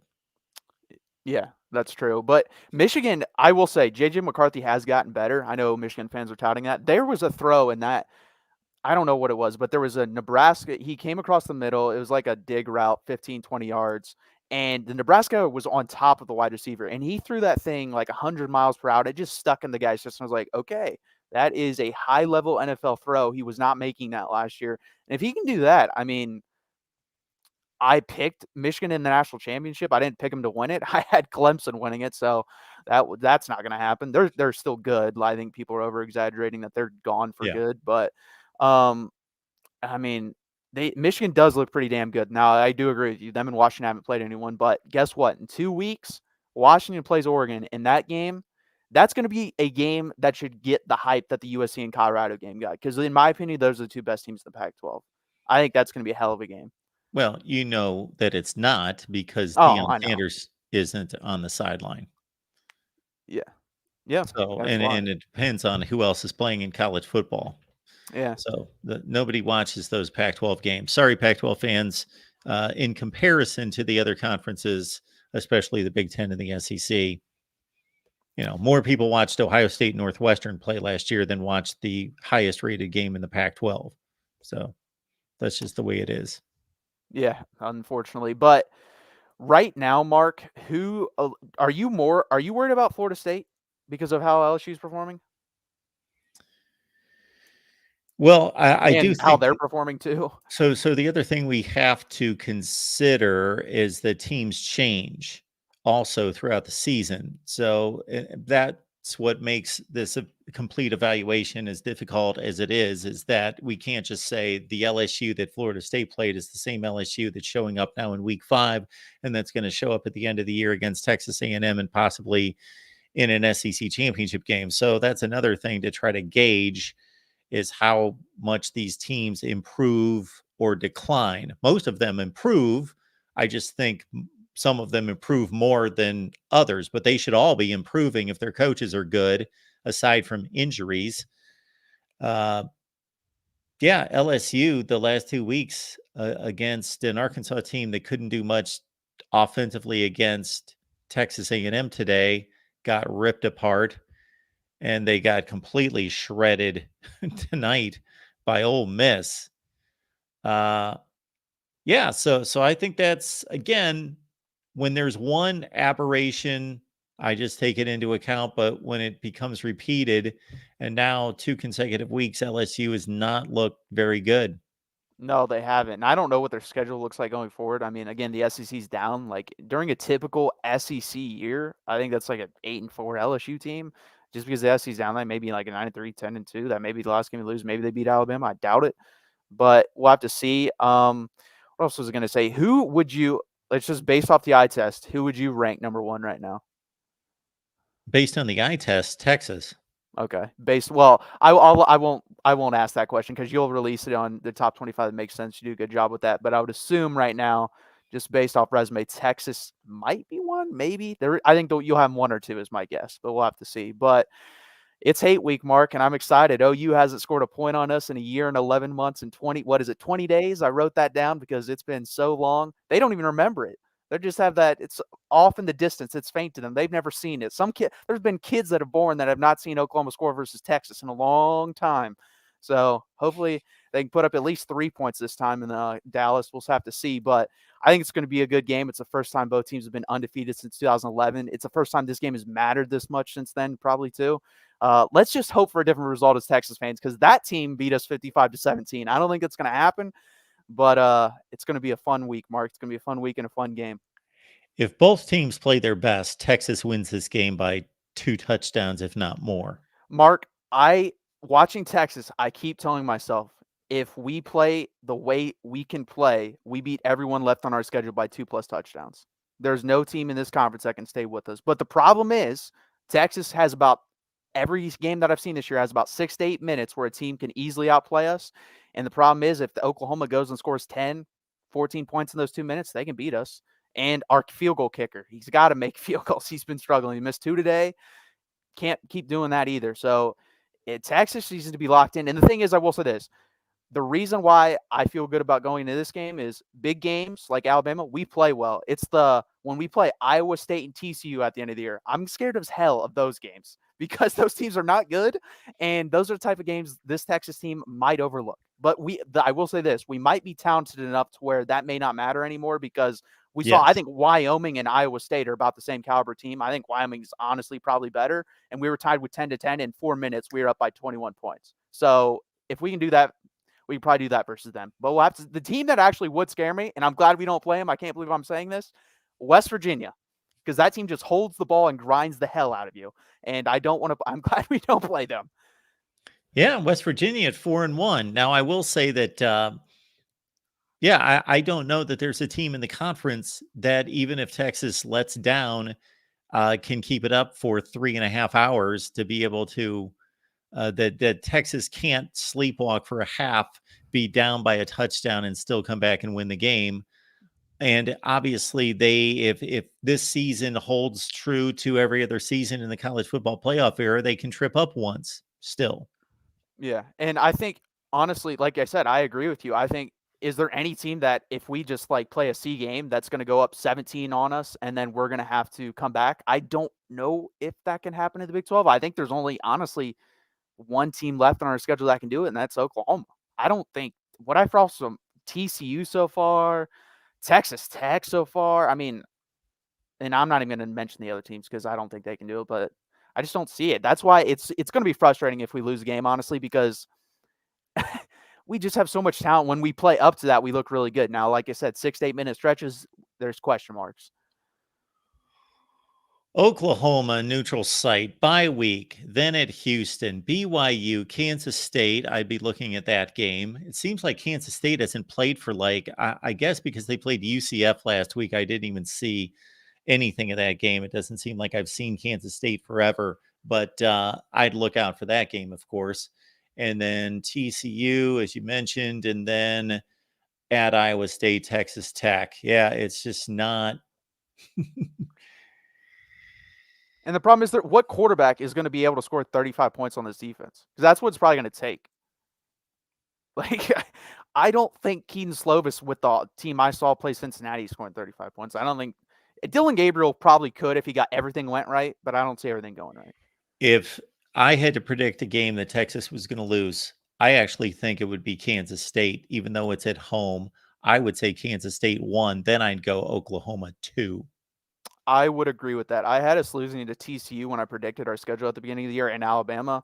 TCU no longer scares me as much as they did. It will, just because they hate us and it's going to be the last game we play there. But yeah, if we're just going in a vacuum, neutral site type game, I would 100% agree with that. I think Kansas State. The only thing, it's kind of weird. Kleiman has never beaten us, and we've had some bad teams. So that's maybe we have his number, but I would agree. It really is. It's Texas. If Texas plays to the standard, they should be 12-0, but they don't, and that's why. But that's the thing too. Texas of the past has not done that. But if you look at this is a new team. I've seen new things that I like from this team that you would have never saw from a Texas team. This was an old Texas team when Texas was down 17-16 versus Alabama. Alabama would have won that game by 2 touchdowns, but we're not. So it's just this old, like, battered Texas Longhorn syndrome that I got to get over. And they can help me by doing that, by going 12-0. If they do that, then I won't doubt this team anymore. Well, a lot of people are out there, and anytime you bring up just about any team in the country, it seems as though because it's been kind of crazy and nobody's been impressive start to finish, almost nobody, that nobody gets really selected as a team that could be a threat. Like if we brought up Georgia, people would be like, well, they don't look that good. Ohio State, they don't look that good. All these teams don't look good. USC on defense looks awful, but somebody's got to win and somebody's got to be in the top 5 and the top 10 in the country. And so they're all flawed teams to some extent. And for Texas, I don't really know where the flaws are. I remembered you saying something a couple weeks ago, actually, when I saw Quinn Ewers dodge a couple guys in the secondary, and that's that he seems to be more athletic and more willing to run, and that he's kind of added that to his game. Yeah, and he rushed for 2 touchdowns today. I didn't necessarily see that, but I did see that. I think he capped it off with a touchdown run that I would agree with. I think Sean McDonough, was he doing the game? Yeah, I agree too. I thought if you're going to run that play, you have to give him at least one option. But I also said in the postgame show, to me, that's an IQ test for your quarterback, because that's kind of a meaningless touchdown, honestly, at the end of the game. Like, if you think you're going to get hit, just go down. But he went for it. I give him props for that. But yeah, it's not. I didn't love the play call. I didn't love a lot of the play calls in this game, but that's the thing. Sarkisian is weird in these type of games, but like in the Bama game, he was spectacular. Last year's Oklahoma, like the big games, his play calling is spectacular. So I can't complain too much. But yeah, it's just weird. But he is a lot more nimble on his feet with losing the weight. Like I said, I think the weakness for us is the kicker. That could be interesting. It may not matter because we may be up to where in every game where it doesn't matter. And then the safeties. But again, are you going to be able to protect enough to throw deep consistently? That's a question. I don't think you are, because our front 7 is as good as anyone in the country. It really is. We have 2 defensive tackles that right now Tavondre Sweat's every mock draft I've seen, he's ranked as either the number 1 or 2 defensive tackle, and he's going to go in the top 20 picks. So, I mean, we have a really good front.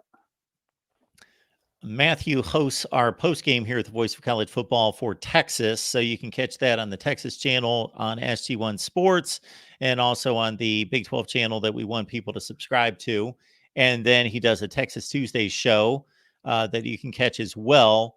How many people did we have online tonight, Matthew? Not enough. We only got up to 7, Mark. Yes, not enough. So here's the deal, folks. So Matthew, I apologize. If you did a Michigan or Ohio State show, you'd have a couple hundred. But that's just kind of the way we our fan base has formed here. So we just have a few Texas people out there. So folks, as Texas continues to roll, if you love Texas, hate Texas, just want to take part in some great college football talk, we need to do a better job of building up our Texas Tuesday show. And maybe we'll just throw it back here on the main channel as well, so people get accustomed to seeing it. So there's that. And hey, guys, I see it's like 7-1 in the comments of hating Texas. Bring it on. I just love talking college football. We can talk whatever game you want when we get done talking Texas. I don't care. I think I know a decent amount. So come in, throw it in my face, say Texas sucks. Da da da da da. I can believe me. Texas used to suck, and I used to take it. And I'm fighting back now because I don't think Texas sucks anymore. So we'll have fun in there, guys. Just like the channel, subscribe to it. Go over to the other channels, do the same thing. It's OU Hate Week, and I am excited. I know Michigan Man's going to jump on here next and tell you, Mark, that Michigan's the best team in the country, and they might be. They've looked damn good. But good luck with that. Everyone, Texas Tuesdays with me, 7:30 p.m. Eastern time. I will probably be on here with Mark, I'm assuming, breaking down Texas, Oklahoma, and you're going to drag me on the Texas Tuesday show? Well, I didn't say that. I said maybe we can come on here some other time. Oh, yeah, we will. Okay. Yeah, we need to do a big blowout on Texas, Oklahoma. Absolutely. Yeah. We will do that.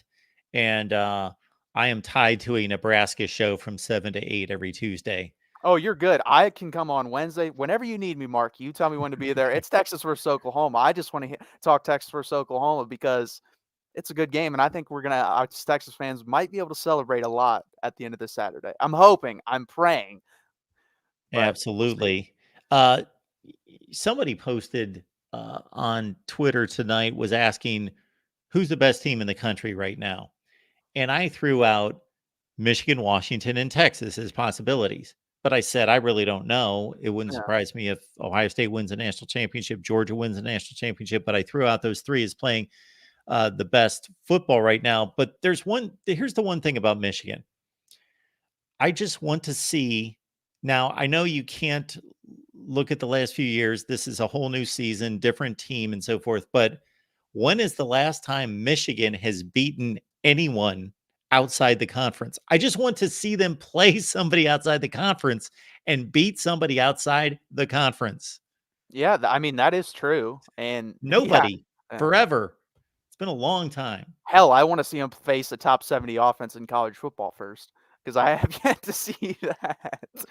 They play Maryland. No, it goes in order: Penn State, Maryland, Ohio State. So they play the three best teams on their schedule right at the end. Yeah. Maryland can throw it around, and they've got a good offense. It's not elite, but it's really good. But before that, the best offense on Michigan's schedule is Purdue. That's the best. They're playing Minnesota next week. This is even a bad Minnesota team. And I've got all the respect for PJ Fleck. I think he runs a good program. He's put together good teams, but this is not one of them. They're not good. They pose no threat.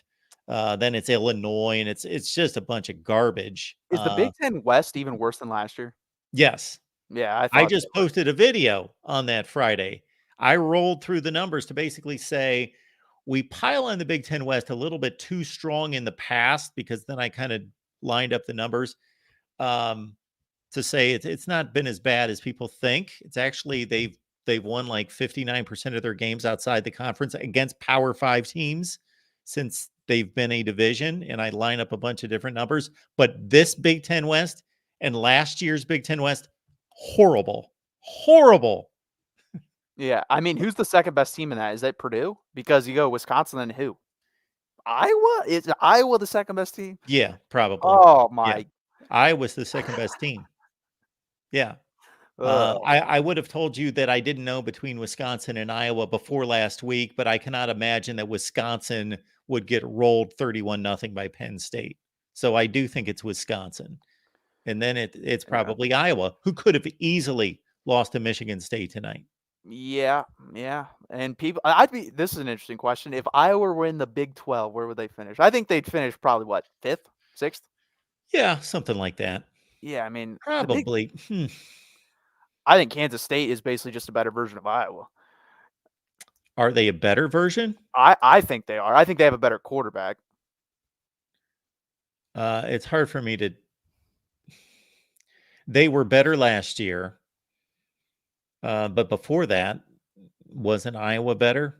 Yeah, they were probably better for several seasons before that. But last year, Kansas State was better, and I've got no reason to believe that they're not better this year.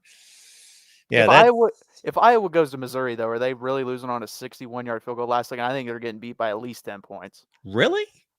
Iowa can't score on offense versus any defense that's good. Michigan State defense is not good. But do you know that Iowa's been doing this for years? I know, but it's even gotten worse is the problem. Like it has, but the numbers aren't that worse. They have produced sub 100 ranked offenses for years, and they go and play bowl games and beat teams like USC and Mississippi State. But are they in Kentucky? But is their defense as good as it used to be either? Because I don't think it is. Probably not. That's the thing. You've gotten worse on, or stayed the same, or even worse on offense. Then you've gotten also worse on defense. That's the issue. And also, teams have also gotten better on offense. Like offenses have gotten better throughout college football the last half decade. But I can't completely answer the question about the defense being worse. Yeah, it's also hard to tell because you play the Big Ten West, and all those offenses are terrible. Yeah, Penn State really didn't take them, even though it was 31-0. Yeah, they didn't really take their defense apart. Yeah, it was 90 plays to 30. Like at one point, your defense is gonna. I'm surprised. At some point, it would not surprise me if the defense quits during the season if the offense keeps doing what they're doing. No, they're used to this. I know, but at they're some used point, to it. You don't think with all the noise they're around used to it. parents, you don't think that's a possibility? No, they're used to it. Okay. This has been going on. I understand completely. And what's idiotic about it, and I was trying to tell, not that he argues with me in any such way, but our guy Corey, he does on the Iowa show, I was saying the other day, because I made this comment. Iowa right now is 131 in total offense, and they've been sub 120 for 4 years, and below 100 the years before that. They haven't had a top 90 offense other than the COVID year since 2006. So I made the statement, you could go to any head coach, go to their news conference, if they're one of the worst 5 to 10 offenses in the nation, and say, coach, you're ranked 123rd in total offense. What do you need to improve? And they would address the question. They'd say, yeah, we need to improve our pass protection, and they run it down. You ask Kirk Ferentz that question, you know what he says? We're winning. All that matters is that you win. Okay, so you're telling us when you lose that you're blaming your defense for losing 9-6 to Illinois last year. That all that matters is that you won or lost. So the defense sucks because they gave up 9 points and 3 field goals. So it works both ways. It's unbelievable. Yes, it is unbelievable. Well, at some point, they're still getting some offensive players to go there, but at 2 or 3 years from now, if they keep doing what they're doing, literally, you're going to have to get 1-star recruits to go play college football at Iowa for offense. Because why would you go there when you can't make the NFL? None of those, no wide receiver is ever going to get drafted if they play at Iowa, ever. No. So why would you go there? That guy I know Corey was talking about. I watch the Bengals a lot because I'm in Ohio. Charlie Jones, he's pretty damn good, and you didn't use him. So yeah, Charlie Jones caught 22 passes at Iowa, and then he goes to Purdue and catches 115 passes. And now he's kick returning in the NFL, and he already has a touchdown. So he's pretty damn explosive, and you just decided, nah, that guy's no good. I'm never going to throw to him. It's pretty interesting to me that that's the strategy that you want to use. And that's the issue I have, too, is everyone wants to pile on USC's defense. I was that equivalent on offense. Where's I know Iowa fans do. Everyone else should have the same energy towards Iowa's offense because it's basically USC's defense. Like, can you improve a little bit? Just get a little bit better. Oh, if you watch what we do, we do have that same energy. Oh, I knew you do, but no one in national media does. Like, for whatever reason, bad defense stands out a lot more to people than bad offense. Like, it doesn't stand on me because I can't stand watching bad offense. Like, if I was an Iowa fan, I couldn't watch. I could not watch a team basically get stuck in mud and turn their tires for 3 hours. So understand that Iowa State gained like 350, 370 yards, something like that tonight against Oklahoma. They had 290 against Iowa. And that was actually a pretty explosive effort against Iowa. So they don't let teams move the ball. Yeah, but that's just frustrating to me. Like, if your offense could average 20, what did they want them to average? 25 a game? If they could average that, they'd go undefeated. Well, what's pathetic is, for example, tonight they only came up 2 points shy of that, but they needed a punt return. The punt return counts as offense. Yeah, that's insane. That was their final touchdown, was a punt return that won the game for a touchdown. I just don't know how nepotism at its finest. That's all I'm going to say. Like, that's what it is. Yeah, it really is. It's like, I love my son. Here's an $800,000 salary. Go and be god awful at your job. What I have said, Matthew, is if I was in that position to do that for my son, you know what I would do? Because the same thing happened with Mark Richt at Miami a few years ago. He let his son be the quarterback coach, and he ruined the team and ruined the offense.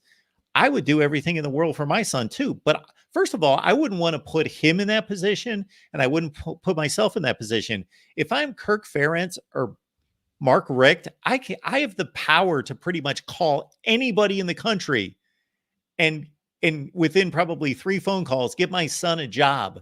Get him a job at Georgia State running the offense, or as an offensive line coach at San Diego State, to get him a really good job making a couple $100,000 a year. Get him a start there. Yeah, because honestly, you're ruining his career, because once you're gone, he's never going to get another job anywhere probably. No. So it's like, okay, cool. You got him 5 to 7 years of offensive coordinator experience where he's probably never going to call plays for anyone else ever again. So that makes no sense to me, but it is what it is. I just couldn't stand it. I just be average. I know Tim's getting fired up because the USC, everyone calling out the defense, and they have gotten better. I'm not saying that, but they're not anywhere close to where they need to be. I don't know, and I'm sure. Let's see if Tim's waiting. Yes, he is. What would he expect, though? Well, I will ask him that question. What do you expect people to say? Yeah. I mean, honestly, if USC were to play, like if you copy this defense and had this play out the whole year, all Washington and Oregon and anyone left on their schedule would have to. I don't think Utah is good enough right now with the quarterback situation, but I'll say Washington and Oregon. If they made 4 stops in the game, they're winning the game. Like, Washington would score 65 points on that defense if they came out and played like that today. I don't think they'll play that bad, but you can't, like, today was bad. You have to admit that. All right, Matthew, I better take these calls. No, you're all good, Mark. Thanks for having me on.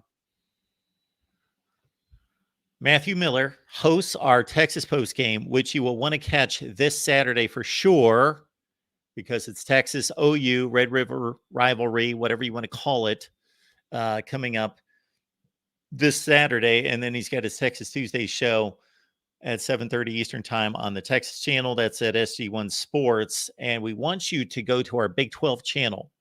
So I'm going to post that link in the chat. Please subscribe, support there. All right, let's keep it rolling here at the Voice of College Football. I'm checking on the Iowa box score. The Hawkeyes rolled up a massive 222 yards of total offense tonight. So I think that's right about their average. Michigan man's on the line. What's going on, Michigan man? What's going on, Mark? I'm doing well. What you got? Hey, man, let's get some. First of all, let me say this. I will never understand prevent defense. The only time prevent defense should ever be used is if there's like 30-some seconds left and the team's got the ball like the 20. Yeah. I don't know what Duke was thinking. They weren't playing prevent. It was quarterback. No. On 4th down, they only rushed 3 linemen. Yeah. Yeah. They only rushed 3. I just don't understand it. It's 4th and 16. You're pretty much shut down the ND offense. For most of the game, you pretty much shut down. I mean, Yeah. I think there was a stat where they didn't convert like 10 straight third downs at one point. Like, just play good defense, man. It was working all night. Like, I don't understand. I hear you, but you do change your defense based on the situation. And 4th and 16, I hear you. I hear you. You know, so yeah. And then I mean, look, in terms of Michigan, they the number 1 team in the country, man. Look, I'm gonna go through some numbers real quick. I know they haven't played the best schedule. S&P plus number 1, best scoring defense in the country. Number 1 in points per possession. Number 1 in game control. Starting defense has given up 1 touchdown. Or no, not even 1 touchdown. Starting defense has given up 2 field goals all year. They've only allowed 2 touchdowns total through 5 games. I mean, man, I don't know what to say at this point. Maybe Texas, but that's all. I mean, that's the only team I think in the conversation. Okay. The thing I will say to that is we know that Michigan's an exceptional team. We know that they're one of the best teams. Should they be ranked number 1? Well, you read off a bunch of stats that are meaningful because they've gone out against 5 teams and they've shut them down. But, and this is no fault of theirs, they haven't played anyone. How many points has Nebraska scored against Minnesota? 10. How many have they scored against Colorado? 14, which one didn't really matter. It was at the end of the game. So I don't know yeah, if they're 100%. doing anything exceptional. They trucked Nebraska today. Nebraska will probably not lose. They will not lose. I'm pretty confident in saying a game this year, anything close to that. They're not a good team, but they're not a horrible, horrible team that they're just going to lose by 5 touchdowns every week. And of course, we both know that Michigan could have named the score. That game could have been 70-7 if they left McCarthy in and they really wanted to kill them. That I understand your argument for number 1, but who cares if they're number 1? Oh, I agree. It's just, it's just fun fodder, man. Well, it is fun fodder, but I'm going to rank other teams ahead of them that have based played off better resume, teams and won those games. Yeah, I get that. But But even I Kent do State, weigh into consideration the dominance of the victories, and Michigan obviously has that.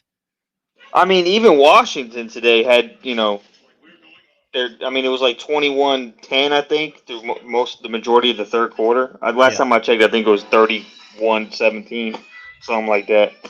But like, I mean, look, Michigan, they made a tackle. They also made a tackle switch, which I've been asking for because every time they've done the combination where Barnhart's at right tackle and Henderson's at left tackle. It's been clearly the best offensive line combo, and then that's what they roll with today.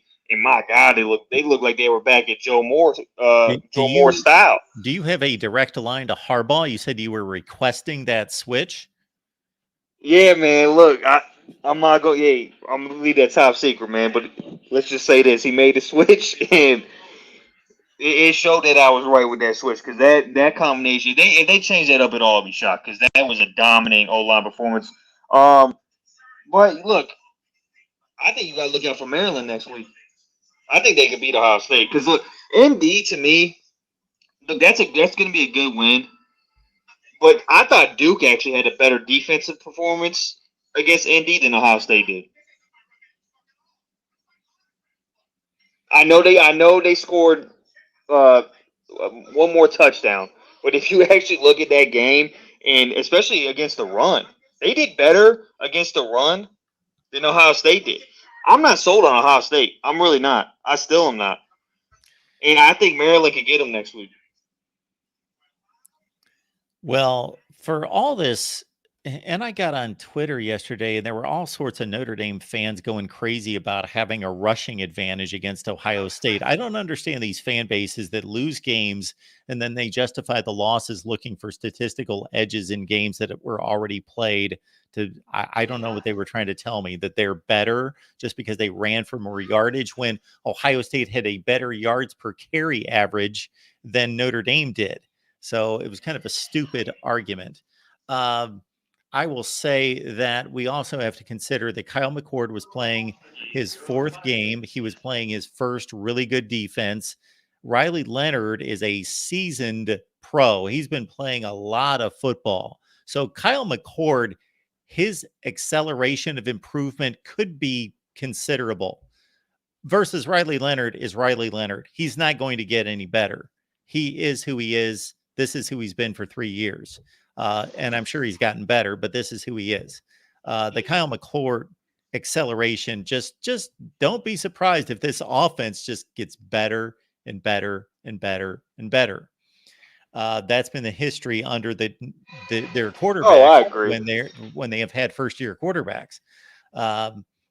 And also know that Ohio State went into a situation where Notre Dame was gunning for them.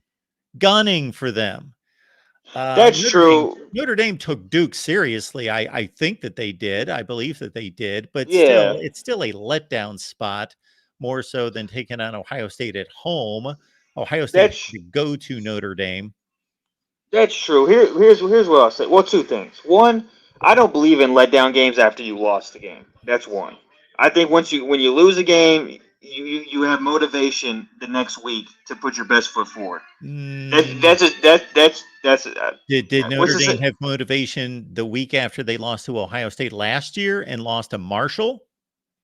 Well, hold on. They struggled a lot in plenty of games last year. I think Notre Dame to start the year was just not that good of a team. So that to me, you can't really compare to this Notre Dame team, who I think is better than that last year's Notre Dame team. And Tyler Buchner is not the quarterback.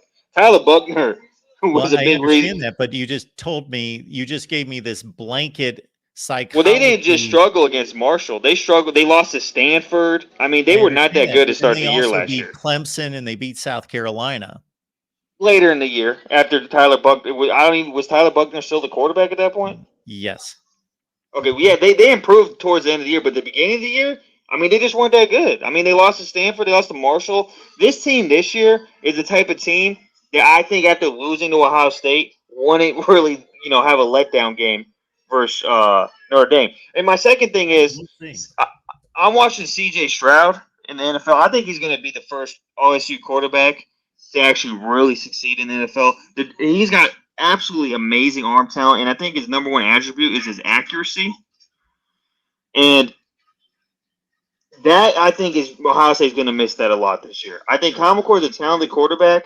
I think he's got a strong arm, but he will not have, and I'll put it to the bank, he will not have the accuracy in the pocket presence that C.J. Stroud had. I think that C.J. Stroud is probably the best passer Ohio State has had, maybe ever. And as good as as the quarterbacks have been, I don't Stroud might be one of the best quarterbacks in the history of the conference. If you're just talking about passing accuracy, he's unbelievable. If you're talking about just passing accuracy, he'd probably be the greatest Michigan quarterback of all time.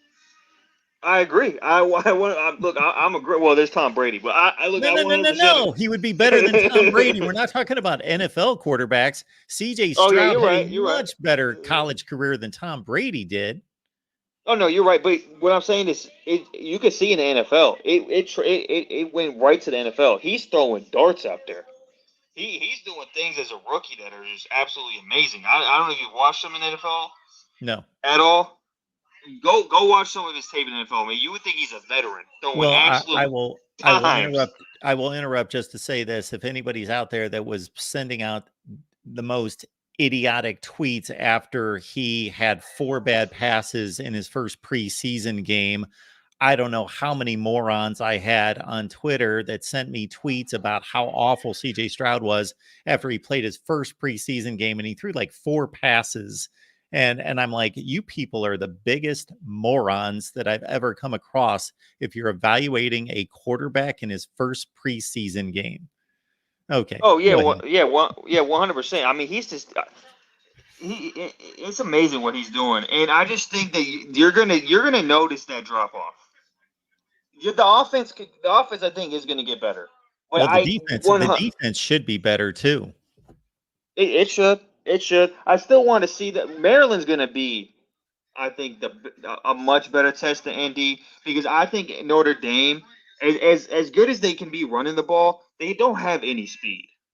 They really, especially in the wide receiver, they don't have any speed. You saw that with Duke tonight. I mean, Duke pretty much shut them down for the most part. So I think Maryland is actually going to be a good barometer test for Ohio State's defense. I mean, last year, didn't Maryland put up 30-some points on Ohio State? Yes, 30. And this Maryland team is really good this year. Don't you agree? Yeah. At least through the first 5 weeks. I mean, they seem to always fall apart, towards the end of the year. And They always seem played to, about as good a game last year against Ohio State as they did against Michigan. yeah, 100%. And I think that's a huge test. We'll see. I mean, I think Ohio State needs to watch some Michigan tape on how to convert short yardage. I mean, Michigan is probably the best in the country at short yardage. But here's a statement I'm going to say, man. Michigan, I know the Texas guy, and I think they got a good front seven too. Well, Michigan to me has got the best front seven in college football. I'd be terrified watching this team, man. I know I'm in there a bragging point right now, but I'm just hyped, man. I think I'd be terrified watching Michigan and knowing we got to play these boys the coming week, man. Yeah, I don't think, if you're at Indiana, I understand that. I don't think Ohio State and Penn State players think like that. And maybe I'm sure some Indiana players don't even think that way. They want the challenge, they want to take it on. And Speaking of Penn State, that was interesting. At least in the first half. The second half, it kind of ran away, but I thought that was interesting. Oh man, I'm gonna get going. Like I said, man, I know Ryan Day's having nightmares. I know he's soaking up the Andy Wingers. He knows. Ryan Day knows he's got to get his shots in now. Because come November, it's going to be sad times. That's all I got to say, man. yeah, well, if I was a Michigan fan, I would be I'd be confident, and I would certainly savor the last 2 years wins and try to stretch those out to 20 years. I know that there's a huge difference there. So if you can win for 2 consecutive years, I know that that's a big deal for Michigan. Make it 3. All right, man. Have a good night. All right. We will see in November. All right. We'll keep it moving here at the Voice of College Football. That I will look forward to that game, just like I look forward to every Ohio State Michigan game, and it will be interesting. And right now, yeah, I would say from an unbiased perspective, which I try to achieve, that Michigan's a better team, but they're not playing in September. All right, welcome into the Voice of College Football. We got Michael on the line. Hey, Mark, how you doing, sir? I am doing well. How are you, sir? Pretty good. We pointed out about losing all the games at Ross State this year after the 44-19 win. Absolutely. See? Yep, not bad. And I've been waiting 327 days for this game next Saturday up at Kinnick Stadium. I got a feeling Purdue will even their record at 500 next week. I would not be surprised. Yep. And maybe they can jumpstart something and then going to the 14th, who knows. I don't know how much of the game you've seen today, but I mean, the third quarter, that was Purdue football that I've been waiting for this year. Yeah, I know that it was close at halftime, and then suddenly I saw 37-13 or something like that. Yeah. But no, my top 5, I would actually consider Penn State number 1, Texas 2, Michigan 3, USC 4, and maybe Washington 5, even though they had a tough game against Arizona tonight. What do you base that on? Overall, from what I've seen so far, the eye test. Okay. How much Washington football have you been watching?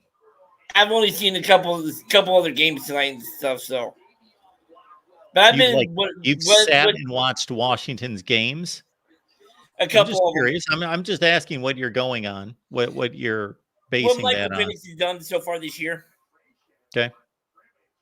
I mean, it could have changed too because they still got to play USC. They still got to play Washington. So, I mean, Colorado, and they still got to play Oregon. And don't they play Utah also? I don't know. I don't have the schedule in front of me. Yeah, another thing too. I mean, as far as the most complete team right now, Texas is. I would probably say, even though, man, that was a good win tonight, but I'm still kind of nervous about them for next Saturday going to College Station. Alabama going to College Station. Yeah. Yeah. And I gotta ask you this: is Nebraska getting ready to go down on a slide that they might not win another game the rest of the year? Well, they've got 4 opponents the next 4 weeks that are right on the same level with them, including Purdue, Michigan State, Illinois, and Northwestern.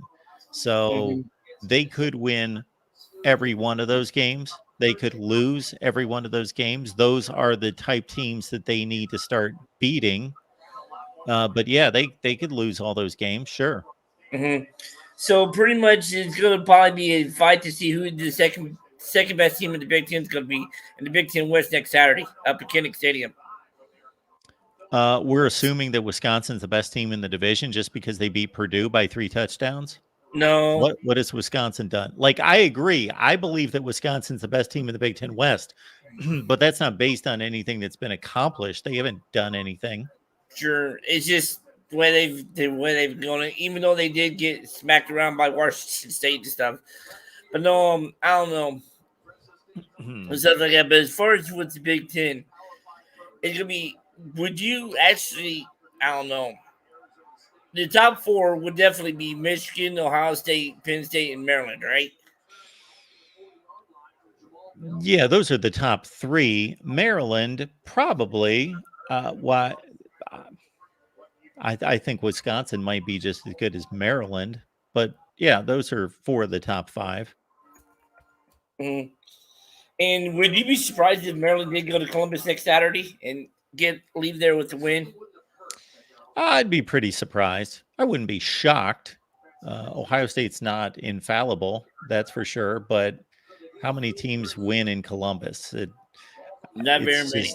It's just very few. And Maryland's not. The teams that have won in Columbus are definitely better than Maryland. So when is the last time Ohio State's lost to a team of Maryland's caliber in Columbus or anywhere? It would be Purdue in 2018. But that game was at Purdue. I know, that's what I said. Anywhere, meaning okay. Yeah. Anywhere. But in Columbus, the last time they lost to a team of that, it was before Urban Meyer. Yeah. They've never lost to anybody. Yeah. In Columbus. Before Tressel might be too? Yeah, it would be before Tressel too. You'd have to go way back.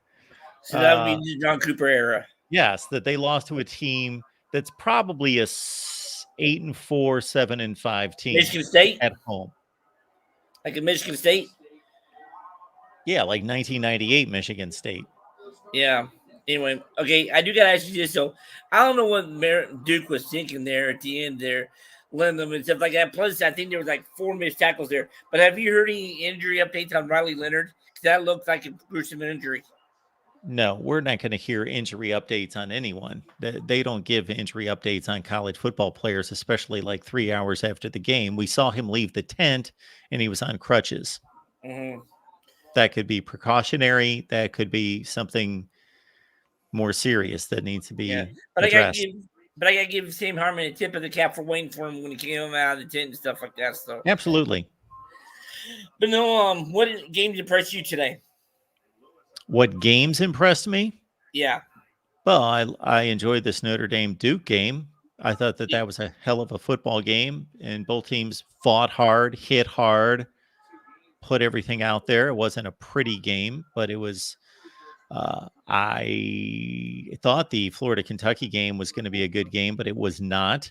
The Ole Miss-LSU game, from just a crazy aspect of a lot of offense and no defense, was enjoyable to a certain extent, although I don't usually get into those kind of games. I don't like to see too many of those games with no defense played.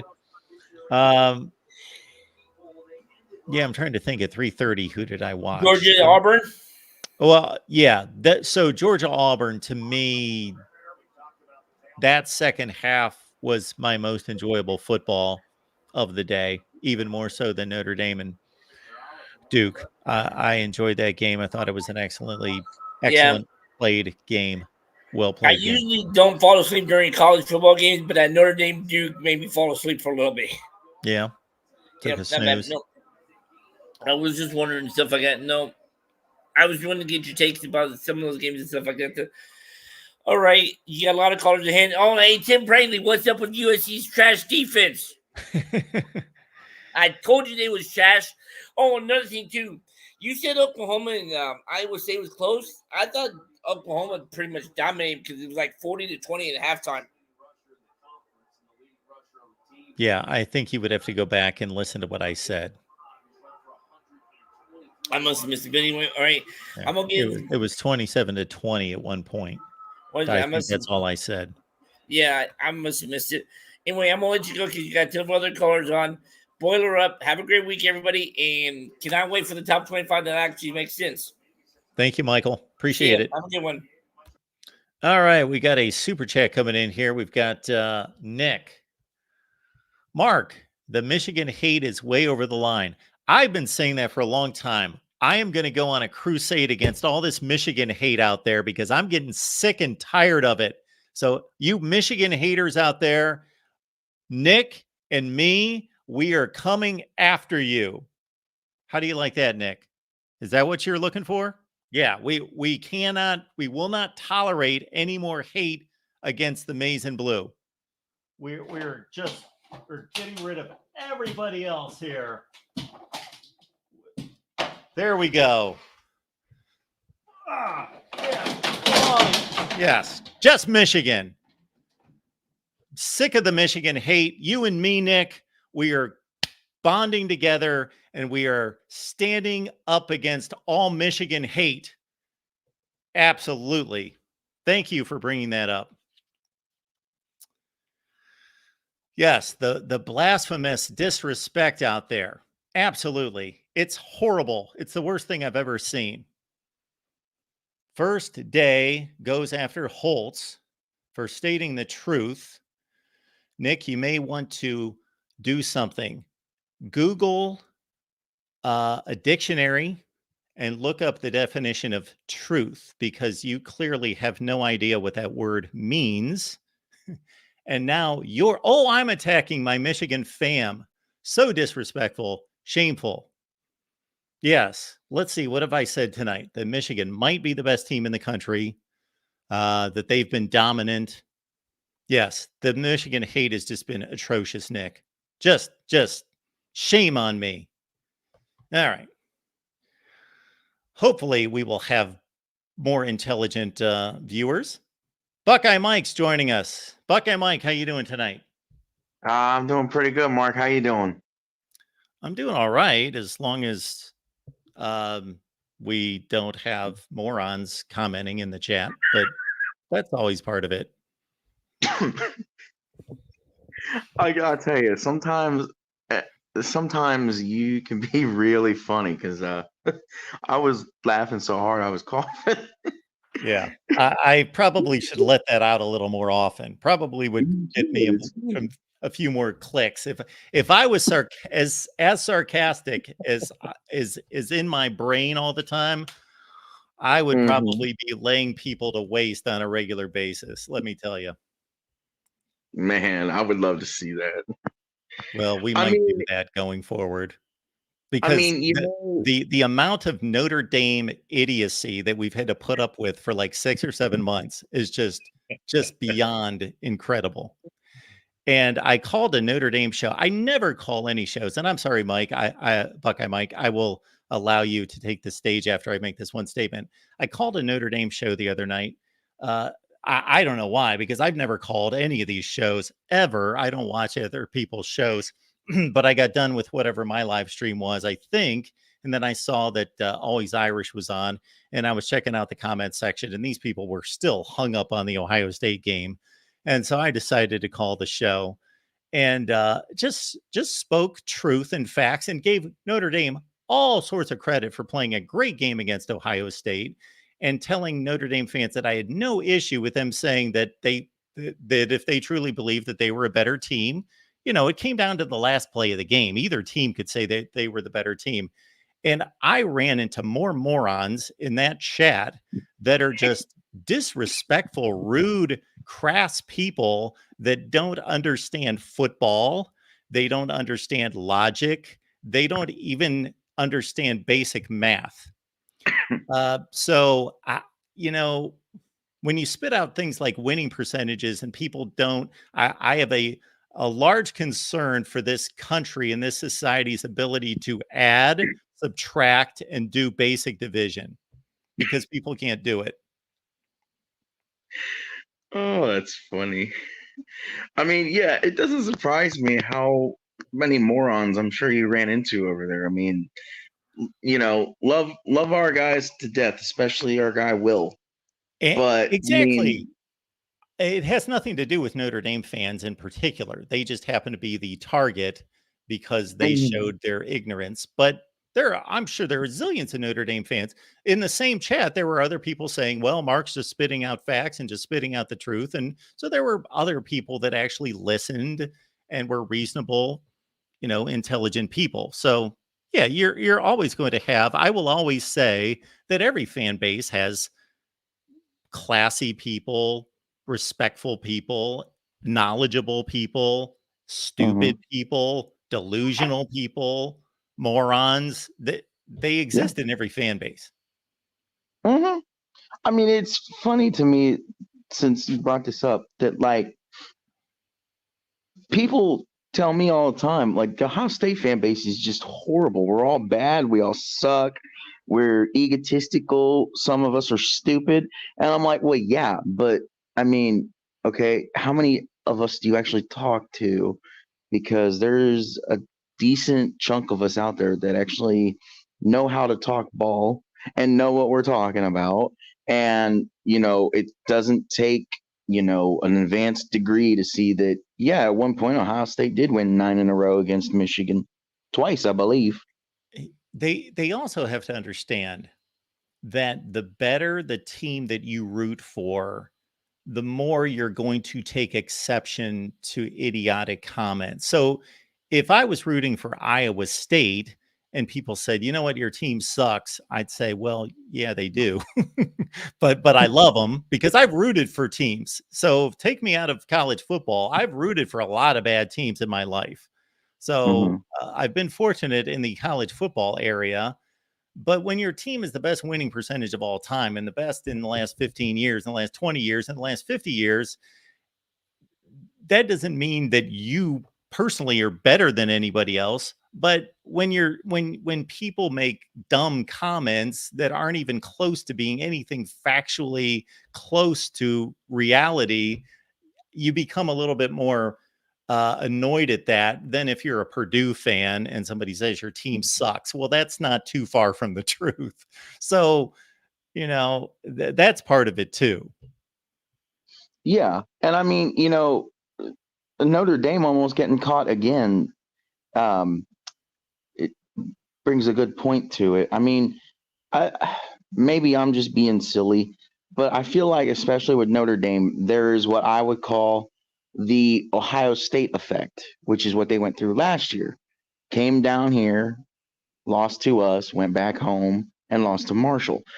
They played us last week, and as you said, they're still caught up on us.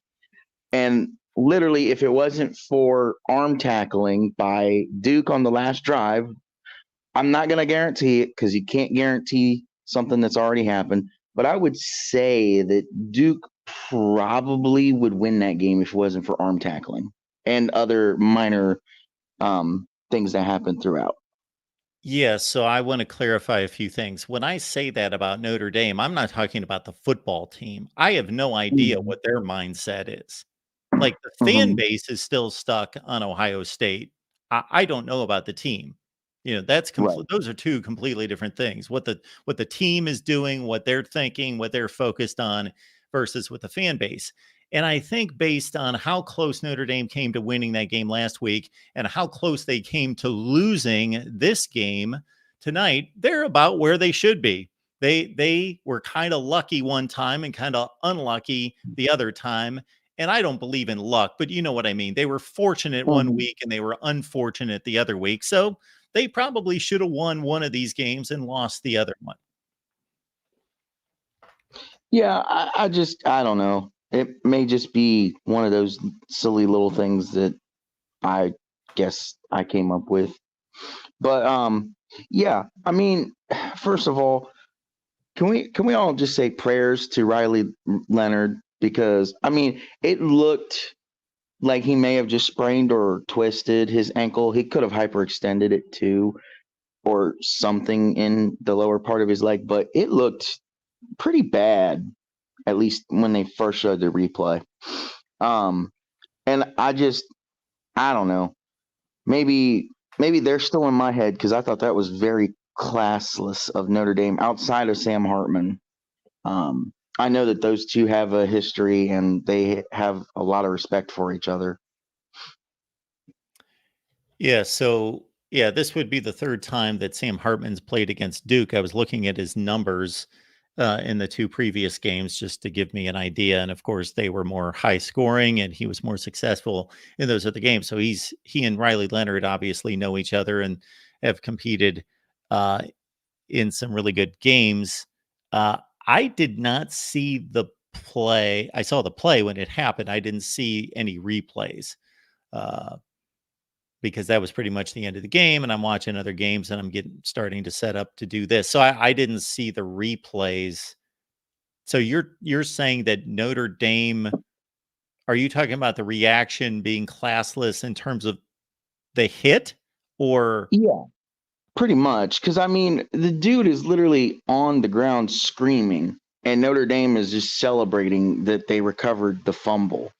And the refs are focused on that, which I mean, I understand the refs need to be focused on that to make sure Notre Dame recovered the fumble or whoever recovered the fumble, and you got to mark it down and all that. But the dude is literally screaming while he is laying on the ground. And I'm like, yeah. stop ignoring him.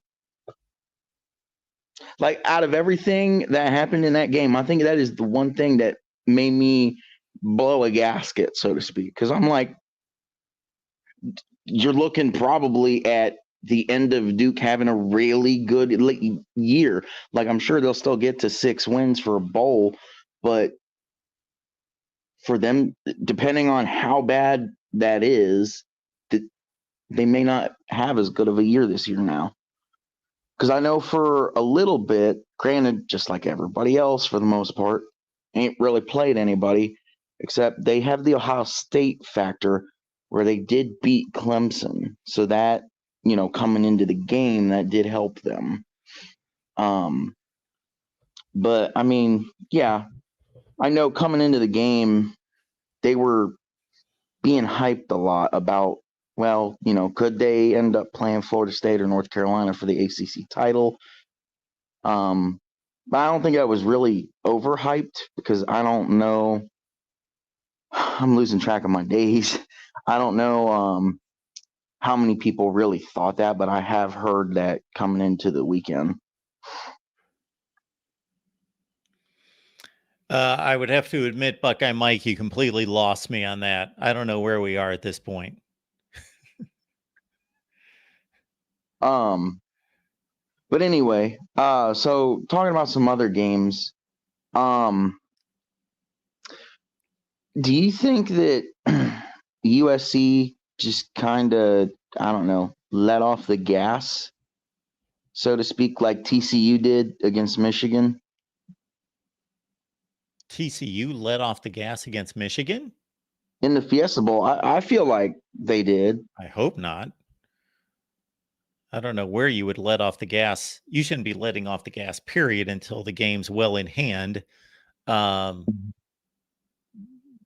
especially in a college football playoff game, I hope that TCU didn't let off the gas. I don't know that they did or not. I think Michigan just came back. I think Michigan wasn't scoring early in that game and got behind because they were shooting themselves in the foot, not because they were necessarily getting stopped.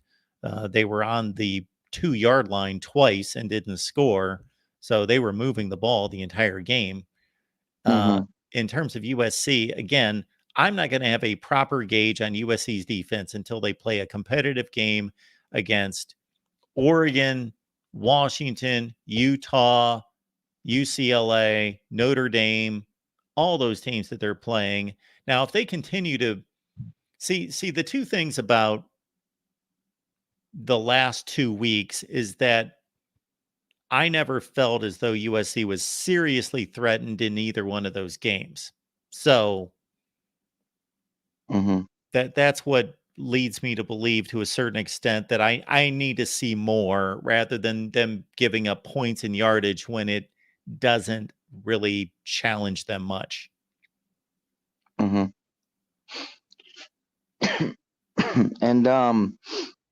do you think that we're seeing do you think we're seeing more of an impact with Georgia with the loss of Stetson Bennett, or do you think that it's the loss of other key pieces? Oh, that's a good question, because I don't think that they're as good as they have been the last 2 years. Because did they play close games against marginal teams the last 2 years? Yes. They played like one per season in the SEC, and now they've only played 2 SEC games, and both have been extremely competitive. Yeah, I think Stetson Bennett, I think that has something to do with that. Carson Beck has played rather well, but he doesn't have that escapability and that running factor than Stetson Bennett has, for one thing. I also don't think that Deshaun Edwards is a good back. I don't think that they have the numbers of really talented running backs. And I'm not talking about recruiting rankings. They have those guys, but guys that have proven to be really good backs, like 3 or 4 of them. I also think that they've missed Ladd McConkey, their best wide receiver, until this week. That's the first game he played. And the defense, they had a historically great defense, really the last 2 years to a certain extent. And so that's tough to maintain that pace. Yeah, I mean, I don't know. It's obvious to me that it was helpful that they still had Brock Bowers, because as bad as I'm very cautious to use the word bad with Peyton Thorne. Now, it's obvious to me that a lot of their success 2 years ago was Kenneth Walker's doing and the other weapons around. It wasn't as much Peyton Thorne as maybe some people thought. But okay, I have not seen anyone run a 2-quarterback system with a lot of success since Urban Meyer did it at Florida with Leak and Tebow. I do not understand why Auburn is trying to run a 2-quarterback system. At least that's the kind of gist I was getting. I agree with you that there's a reason why coaches don't do it, because that it just doesn't make any sense, because you need to select a guy. The entire offense depends on looking to that guy as a leader, and they don't want to see a different guy in the huddle every play, back and forth, back and forth, back and forth, and then developing a rhythm. Most of these routes that you see these receivers, they're either timing routes in which there is cohesion between them and the quarterback, and timing between them and the quarterback. But mostly the routes are where they are reading and looking at the defense as they're running the route to determine whether they're going to find a spot in the zone, or if the corner is playing them off, then they're going to run this route. If the corner does this, they're going to do that. And they have to have be in sync with the quarterback, and you need to be playing with the same quarterback. So I totally agree with you there. The difference with what Urban Meyer did with Leak and Tebow, though, is Leak was the starting quarterback. They had specific packages that they installed with Tebow. So it wasn't like they were battling for the job. It was clearly defined. Hugh Freeze is in a situation where he doesn't know who the starting quarterback is. He's just trying to play both of them to see who the hot hand is.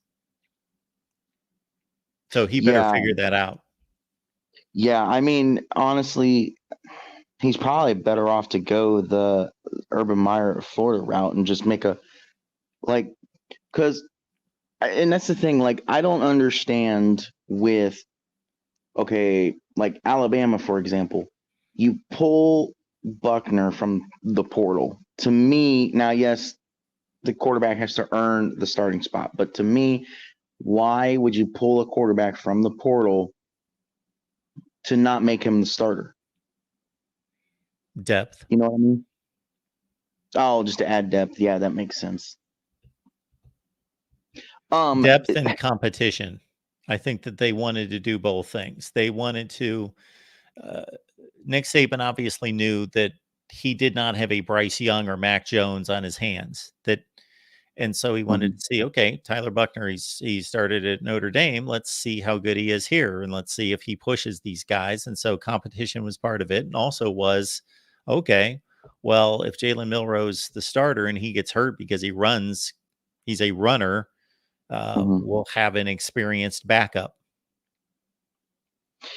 And then, do you ever watch any of the games and wonder why the quarterback decided to make that throw over another throw? For example, again, let's go back to Duke, Notre Dame.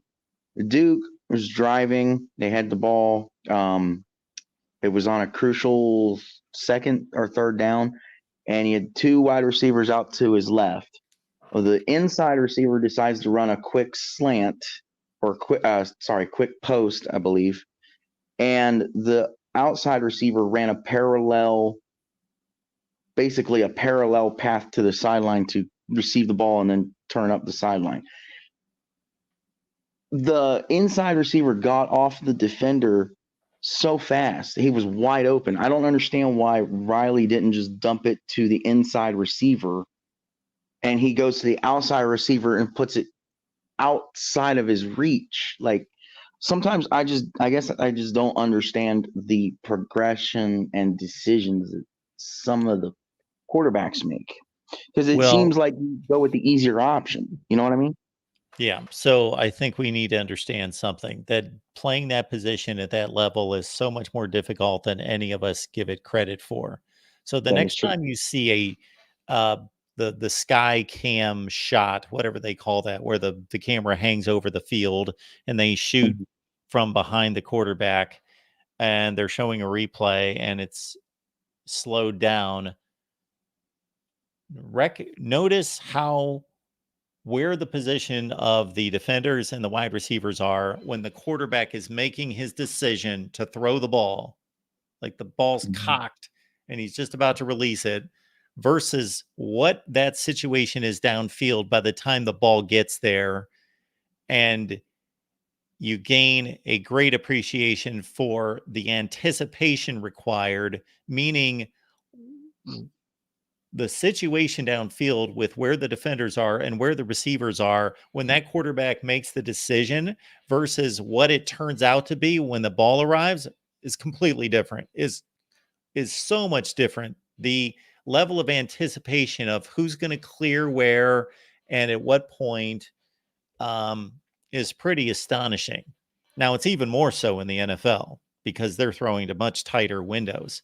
And then also consider doing that with 6'5", 6'6", 6'7" guys, 300 pounds, hitting each other, throwing each other down, pushing each other in your face while you're trying to do all that.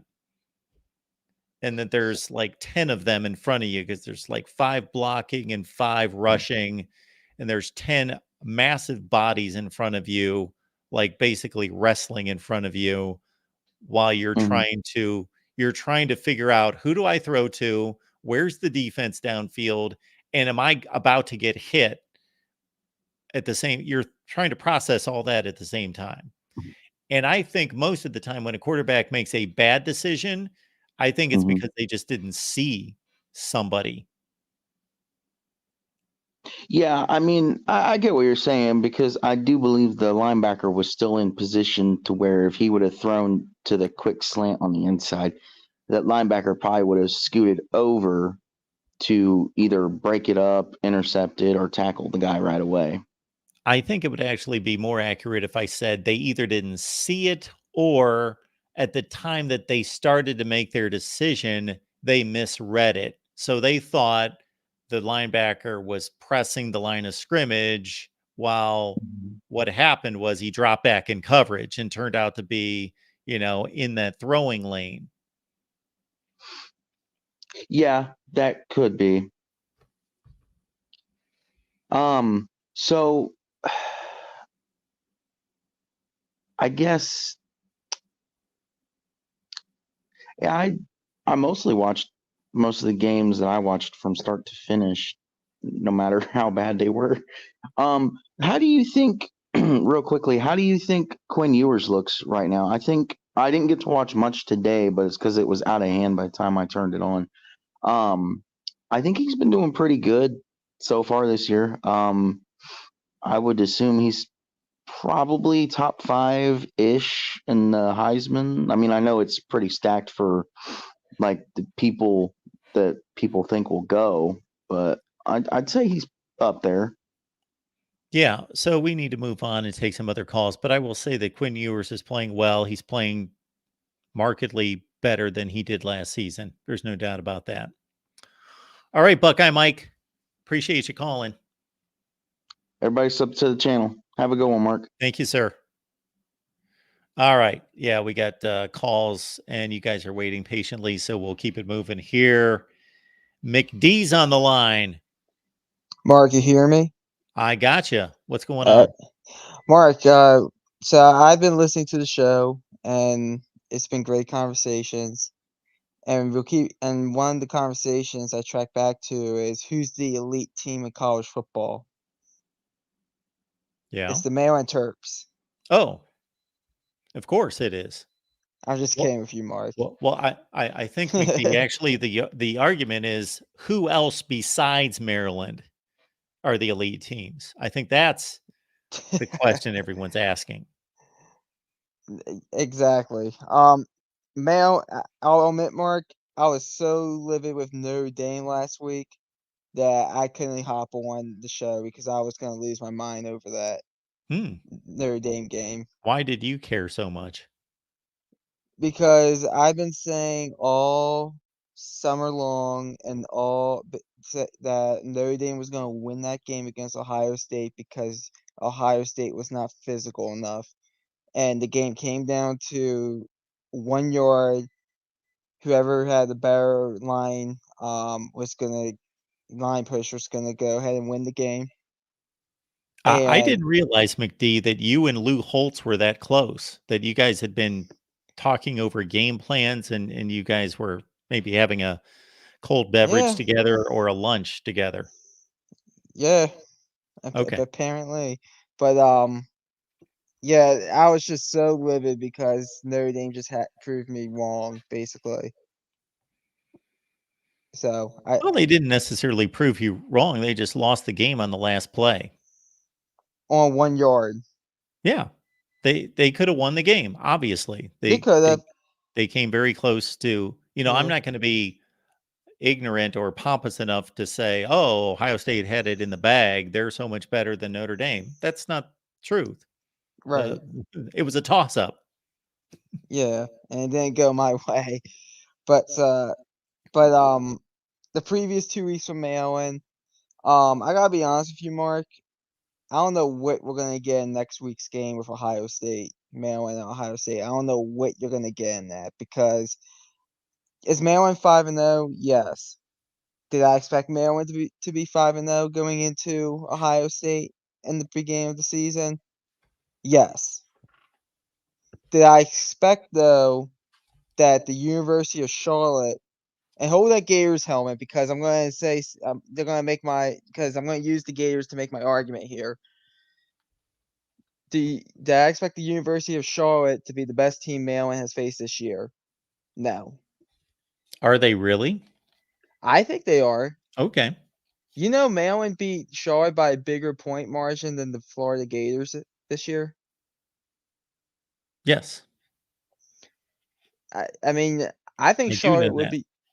I think Charlotte would beat Indiana and their little. I don't know if you saw last week when Indiana beat Akron with the little post game locker room dance, but Indiana danced after that game? yeah, it was Oh, beyond my word. pathetic. It was They should have been beyond. embarrassed. Oh, the dance was even more embarrassing. It was Okay, Tom so Allen like snapping his fingers. embarrassing game, embarrassing dance. Okay. Ask your buddy Steve Dace about that. he was all over that. Oh, He did was he the jump on that? I'll have to look he that jumped up. all over that. I miss a lot of this stuff. It was beyond Okay. embarrassing. Michigan State's quarterback can't all he does is throw interceptions. They should have beat Iowa tonight, Michigan State, Mhm. but 3 interceptions. Taos is an FCS opponent, and Virginia is the worst team in the ACC. I think Charlotte's the best team that Maryland has faced this year, personally. I really Okay. do. Ohio State, and my score prediction for the game is 35-24 Ohio State. I'll just come out and say right now I don't expect Maryland to win the game. I give us a 10 to 15% shot of winning the game. Okay. But I know you say you wouldn't be surprised if Maryland wins the game. I would. I would I be. would. No, I think I said I would be surprised. Like, I wouldn't be shocked. I would be shocked. I I would. would be pretty surprised. Yeah. Now, I will say this. I was a little bit nervous with this Indiana game. Not so much that we were going to lose the game, but I thought we were going to let Indiana hang around in this game for a while. We did not, which is good. Which is good because that was a thing with Maryland in the past. So let these teams like Indiana that could barely beat Akron Yeah, go you're ahead. better than Akron now. Yeah, I know I'm better than we better be better than Akron every year. But overall, I was impressed today. I was impressed. I just don't know. There's the real OSU right there. There's the real OSU. But overall, I was impressed today. I do think it's gonna be a competitive game next week on Big Noon Kickoff. I can't wait for it. But I just wanted to get that out of the way. I think that Maryland's gonna lose to Ohio State, unfortunately. But if they win, I'll be the first one on here having my victory lap over that. Oh, I can't wait. So that game's at noon. I didn't Noon, know yeah, that. noon on Fox. Gus Okay. Johnson and Joel Klatt calling it. They finally don't have to call a Colorado game. Yeah, they're So probably counting their blessings there. no, they're not. No, they're not. No, they're not. But other games this week. One of the games I want to hit on. Was anybody surprised that Kentucky blew out Florida? I feel like I Somewhat. was. I I'm thought not. they'd win. I'm I not. picked them to win, but I thought it'd be a good game. I'm not surprised. I don't think Florida should have even been ranked, Mark. I think Kentucky should. I think Kentucky is a top 20 team. I had them at my top 20. Okay. Florida wasn't even ranked, and I don't care that they beat Tennessee earlier in the year. Tennessee's not going. They're not ranked either, in my opinion. I don't think they should be ranked either. Tennessee, even though they beat South Carolina in blowout fashion. But that game did not surprise me at all. I don't understand all these people sitting here saying, "Oh, giving Kentucky their flowers." I felt like this was expected. A blowout, a nice, comfortable win from Kentucky. Okay. I was not surprised by all. If I was in an arguing mood, I would do it, but keep going. Other games today. I'm not Notre Dame won. I know people are dogging on Duke. Guys, it's Duke. I mean, it was nice that they started 5-0. I said they would beat Clemson in week 1. They did. But and it sucks that the quarterback got injured, but it's Duke. Like, if they beat Notre Dame, we'll be talking about Duke in the top 10. So, I mean, I'm not surprised by that either. And then 2 over points, Mark, and then I'll let you go because I know you have callers. It's after 2 a.m. I want to go to bed. I'm sure you want to go to bed as well. I gotta eat my words about Texas. I'm wrong about the University of Texas, the Texas Longhorns. I thought that they would lose to Bama and it will all unravel. I was absolutely wrong. And my last point kind of piggies back to the point I just made about Texas. The thing that I think is really helping out Texas' resume, believe it or not, is that they have been the best Group of 5 team in college football. I think the Wyoming Cowboys are the best Group of 5 team in college football. I know no one's talking about it. I know people are saying Fresno State.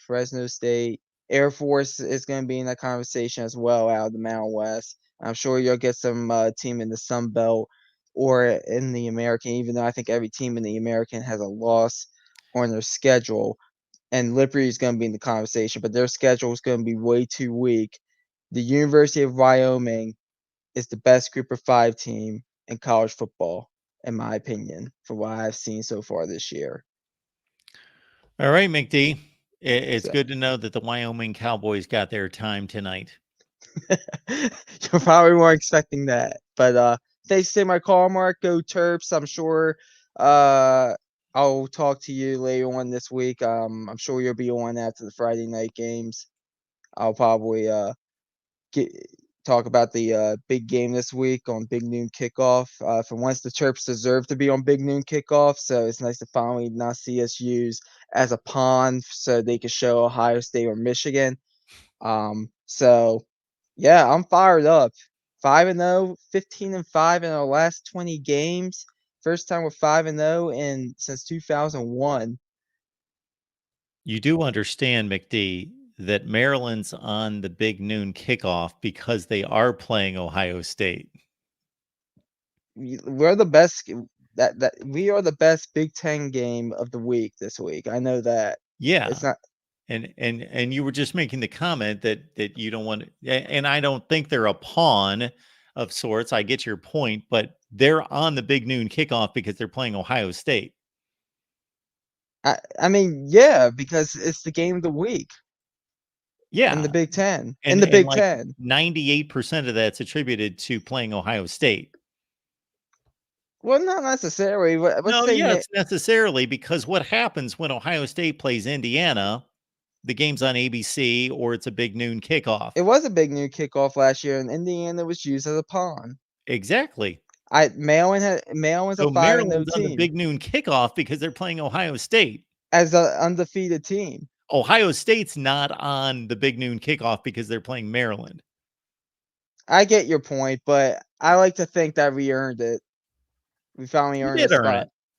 You beat Charlotte, the third best team in the Big Ten East, or whoever. I tell you that I believe that Michigan State would win more games against Charlotte than they would beat Michigan State. Can you say that again? Michigan State is a better team than Charlotte. I disagree with that. I do, okay. But I know you got other callers, so I will let you go. I'll talk to you some point before the game, hopefully. Go Terps. All right, let's keep it moving here at the Voice of College Football. We've got Rowan. Thank you for the contribution. Will the SEC miss the playoff this year? Wouldn't that be something? Yes, they could. The conference could because they are losing games against each other. And there could be a championship game with a one-loss team against a two-loss team, and the two-loss team could beat the one-loss team. And then the Big Ten winner, the ACC winner, the Big 12 winner, each of those conferences have at least one team that is highly respected. The Big Ten has 3. The ACC has, at this point, 1. The Big 12 has one. The Pac-12 has potentially, we know they have one for sure in USC, but include Oregon, Washington. If those teams go 12-1 and win the championship, yeah, the SEC could play its way out. Absolutely. But believe me, the committee will do everything they possibly can to get the SEC in the playoff. All right, Jackson, what's going on tonight? Not much. Just celebrate my birthday and the start of my birth week with another amazing week of college football. How's Happy it going? birthday, Jackson. Oh, thank you, Mark. I was impressed with some of the games today. Yep. That Notre Dame game was pretty good, but a stat that I was thinking about with Kentucky, Florida. Now that Kentucky has beaten Florida for the third straight year, and it's now the longest winning streak for the first time since 1948 through 1951, which I believe was the Bear Bryant era at Kentucky. That's pretty big right there. So when Stoops was at Kentucky in his first 5 years from 2013 to 2017, he's 0-5.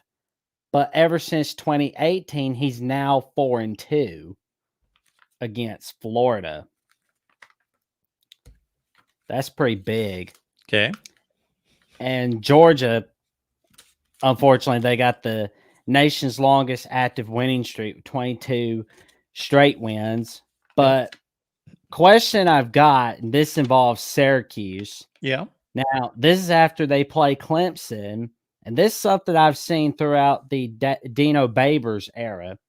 2016, they were 0-3 after playing Clemson. 2017, they were 0-5 after playing Clemson.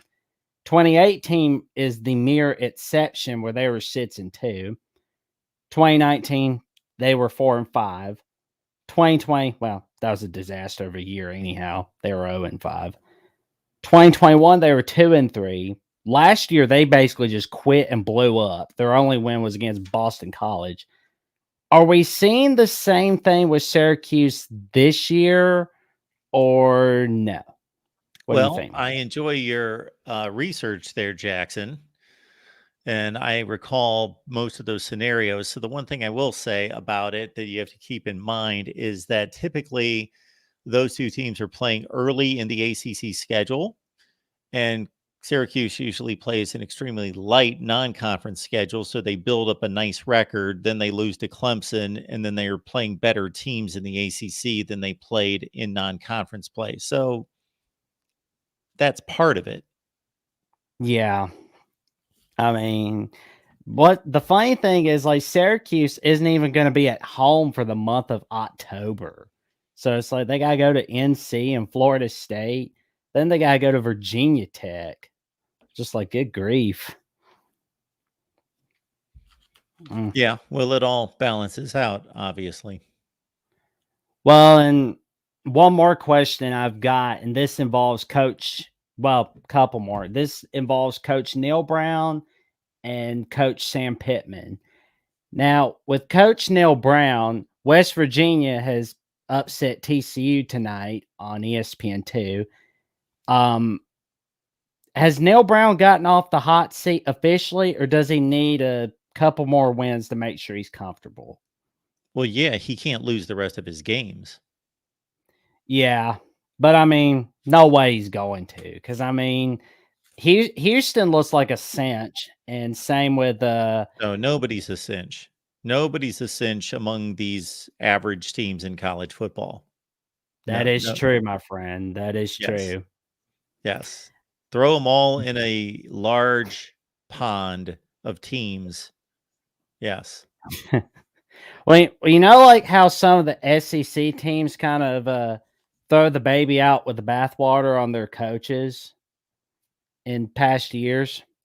Do you think they're going to do that with Sam Pittman, or do you think they'll just give him a vote of confidence for 2024? Well, give me an example of somebody who was thrown out with the baby with the bathwater analogy. I don't know what you're talking about there. Who are you talking about?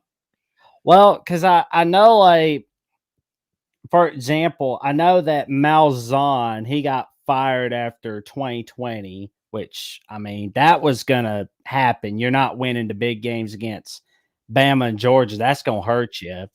He couldn't win on the road. That's going to bite you. I used to automatically think that Les Miles was kind of thrown out for no reason, but then it was like, okay, he got thrown out for a reason. But, Sam Pittman can't quite get it done in the big games, unfortunately. And today he lost his third straight game. And I'm thinking like the injuries had, $20 million buy. Yeah, he's going to be saved for right now. I'm just like, I don't know what's happening with Pittman. Well, Brett Bielema basically got fired in a similar situation that it seems as though Arkansas is playing itself toward right now, where Brett Bielema took over a bad program, build it a little bit better each season, had a 7-5 season, had an 8-4 season, won a couple bowl games, and then had one bad season and gone. Yeah. And Sam Pittman obviously had a really good year 2 years ago, and then last season was kind of a disappointment, salvaged by a bowl win, and now he's on his way to.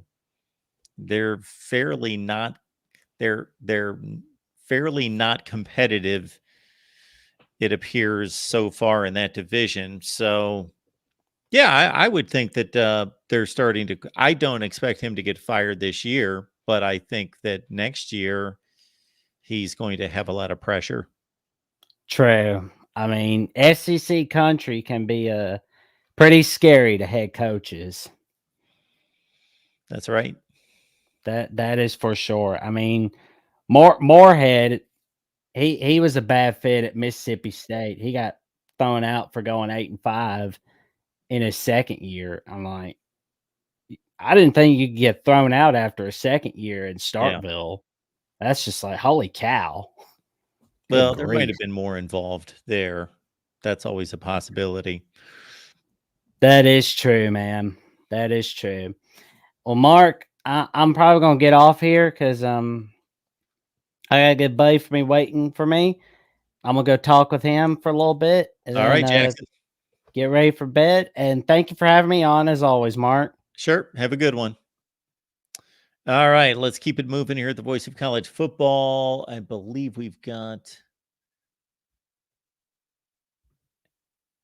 a super chat coming in from Brian.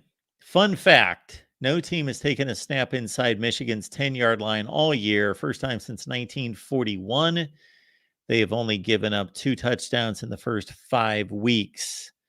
The thing I would say to that is, yeah, they haven't played anybody. But yeah, okay, that's a fun fact. Thanks, Brian. I expect that to change at some point. But yeah, Michigan's been dominant. No question about that. Rob, what's going on tonight? Hey, what's up, Mark? Not too much. How you doing? Good. So I wanted to clear a couple of things up here. I heard some really ridiculous takes on some of the mostly it was like the Notre Dame stuff, but so there was a comment about Notre Dame being classless against Riley Leonard, which is completely false. In fact, Sam Hartman actually stayed after the game to check on Riley Leonard to make sure he was okay after the game. Yeah, and, I think that caller stated that. I think he was upset with other players celebrating around Riley Leonard. That they weren't really where he was coming up with that. Yeah, I didn't see any celebrating around Riley Leonard. It was more of like they got the stop and they were, excited to like get to the next play. But it's not like they were like sitting there taunting or celebrating Riley Leonard's injury. And the hit itself was obviously it's not like they were trying to injure the guy. So I don't know. I think we got to be careful when we say like, oh, this team is being classless and trying to like, take out other players. This isn't the the scandal with the Saints, the bounty gate from years ago. So anyways, but absolutely. Yeah. I don't want to report anything. And that's why if somebody comes on here and makes a statement like that and I didn't see it, then I have Yeah, no there's not rebuttal one much. way or the other. Right, there's not much you can do about that if you didn't see it. But anyways, I saw the um, play, but then right, I was like, okay, the game's over. yeah, and that was a crazy game too. The thing I'll say also about some of the Michigan fans on here is like, look, yeah, you guys got a good team, feel good about that, but also realize that you haven't played literally anyone. And there's going to be a lot of people saying, "Oh, Notre Dame sucks," and this and that. Well, Notre Dame just played 2 top 20 teams back to back.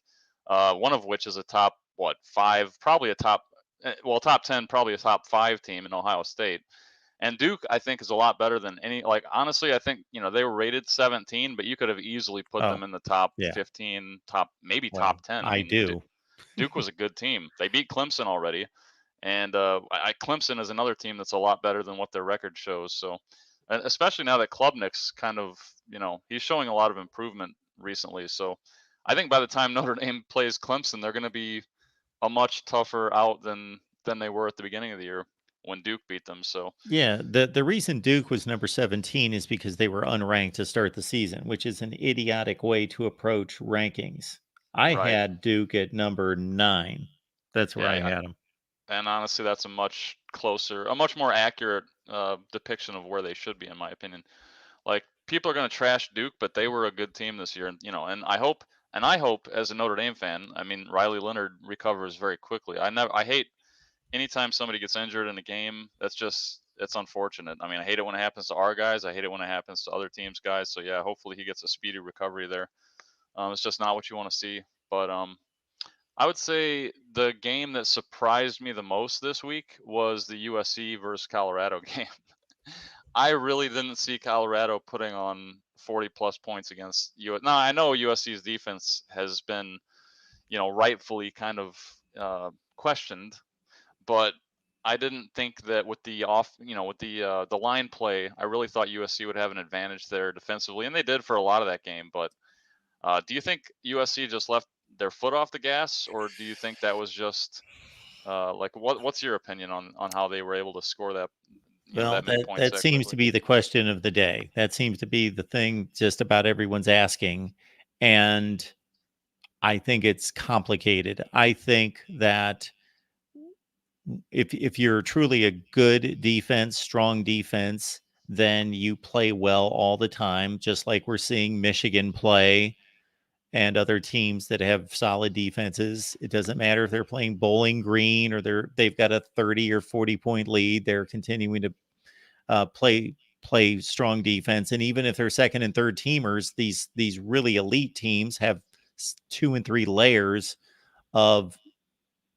of course there's a drop off, but 4 and 3 stars that are really good players. So we don't see that kind of drop off with other teams. So I don't think it's a complete just blow it off. Oh, they didn't care and they were in a big lead and it didn't matter. I think there are truly concerns there because the Arizona State game the week before, and Arizona State has done nothing against anyone. Right, They have been putrid offensively against everybody they've played except for USC, and that game was competitive. right. Yeah, that was surprising too. That game was 27-21 near the fourth quarter. And then this game, though, on the other hand, USC raced out to a 34-7 lead, and they were playing pretty good defense during that time. Obviously, it only given up one score, and we're up 21-0 before they gave up a touchdown. So there was never at any point in that game did I think, wow, this is a game. Colorado could win this game. But at the same time, Colorado did come within a touchdown, and there was a slim, microscopic chance that they could tie the game. So I think that USC's defense, until I see them play a good team, the jury's still out. So Yeah, I don't have a judgment on their defense other than to say that really good defenses, I'm not even talking about great defenses, good defenses don't perform the way they did the last 2 weeks. However, they haven't played a competitive game into the fourth quarter. A truly competitive game against a top-notch offense. Yep, that's true. Yeah, and that's the thing that is interesting to me about being a Notre Dame fan. Obviously, one of our biggest rivals, if not our biggest rival, or certainly the most interesting rival, has been USC for a long time. Like that's cross country rivalry. It's always a fun matchup. Sure.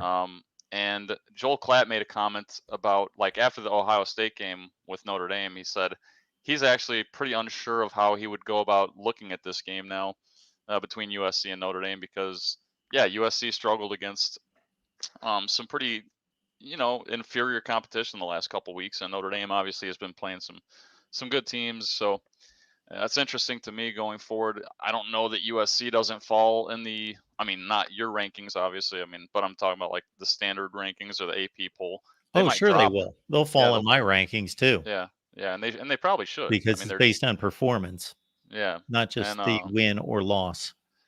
And it's got to be frustrating as a USC fan because you have one of the best quarterbacks in college football history. In all honesty, like Caleb Williams is a generational talent. The guy is insane, and that offense should be capable of just, and it is capable of putting up a ridiculous amount of points. But their defense is like such a letdown, and it keeps like Colorado really had no business being in that game at all, in my opinion. But hey, props to them for making it somewhat interesting.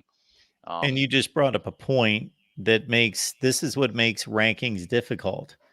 Do you reward a USC win over a Colorado team by a touchdown that was a more dominant win than a touchdown, but still it landed on a touchdown, or a Duke team that in some respects outplayed Notre Dame or played them close? When I say outplayed them, I don't think they outplayed them the entire game. They didn't. Notre Dame was the better team, but they did in spurts, and they certainly did in the fourth quarter, and lost by a touchdown. They lost an excruciatingly close game, but to a much better team. So who do you reward, and to what degree in making those kind of comparisons? To me, Duke played a better game than USC. Yeah, that's and it's unfortunate that Duke is going to drop in the rankings. I hope they don't drop much, but honestly, Duke, like pound for pound, player talent wise, they definitely outplayed Notre Dame tonight. It's not even a question. Like Notre Dame playing to their potential should not have been that close.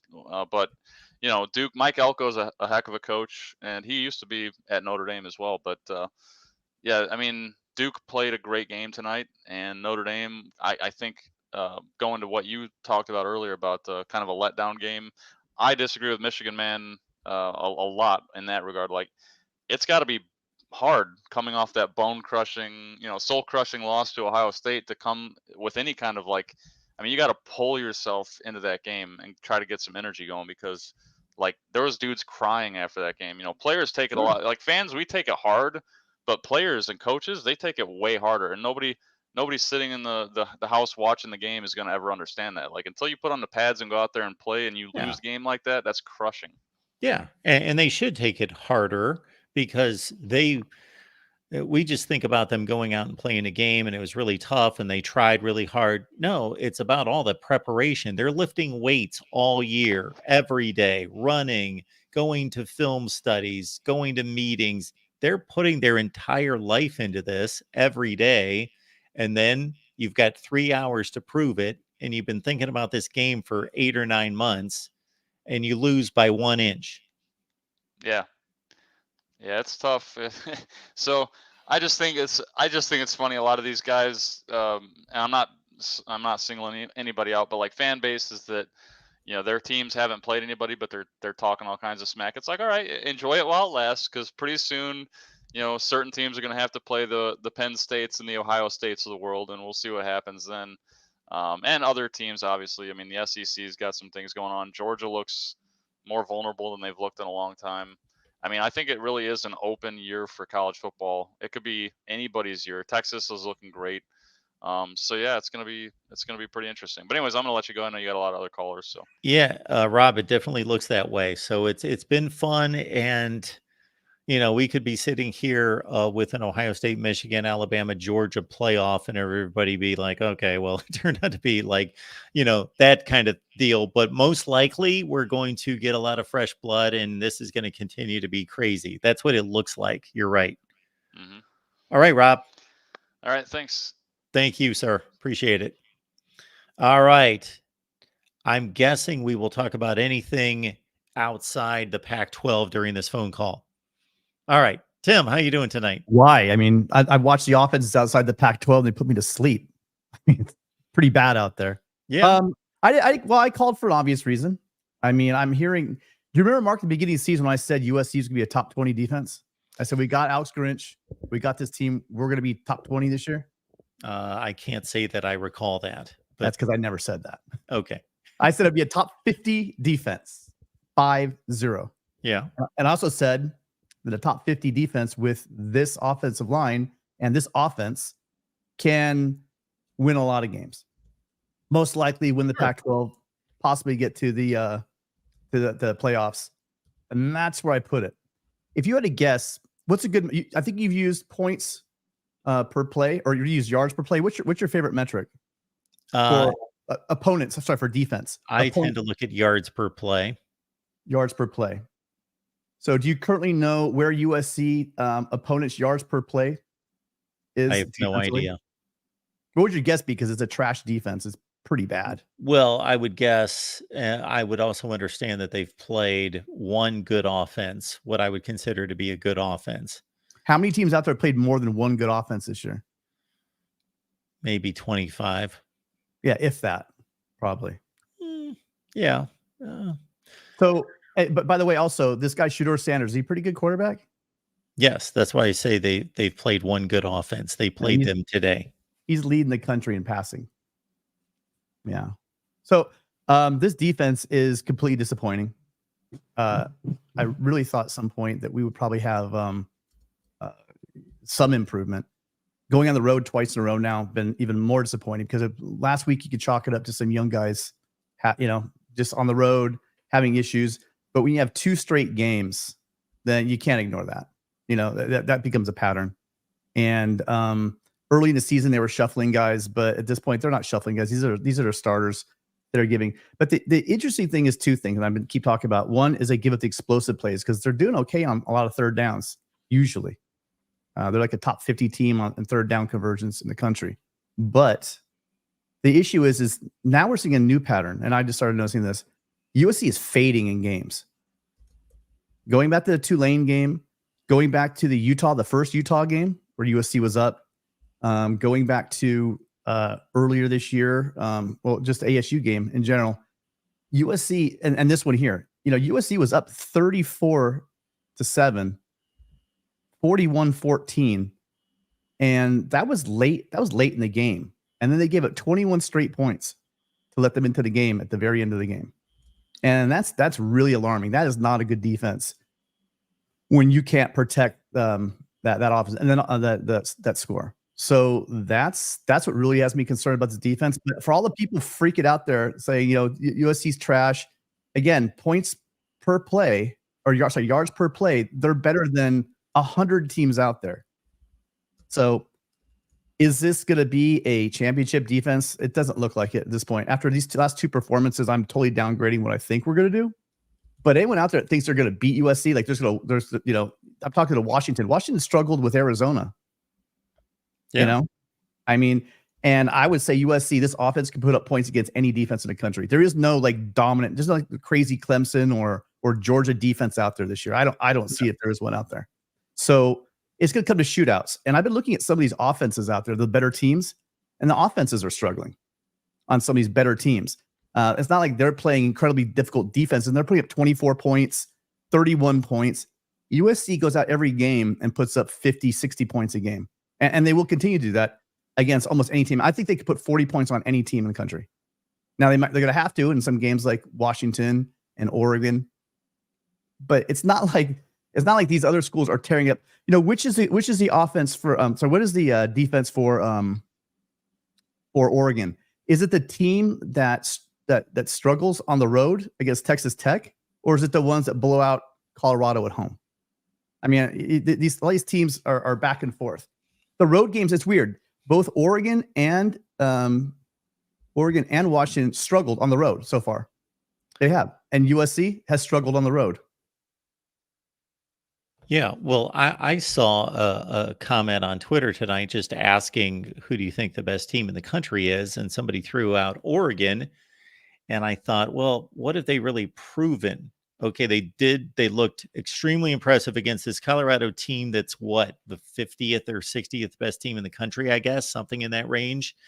And they were very fortunate to get out of Lubbock, Texas with a win.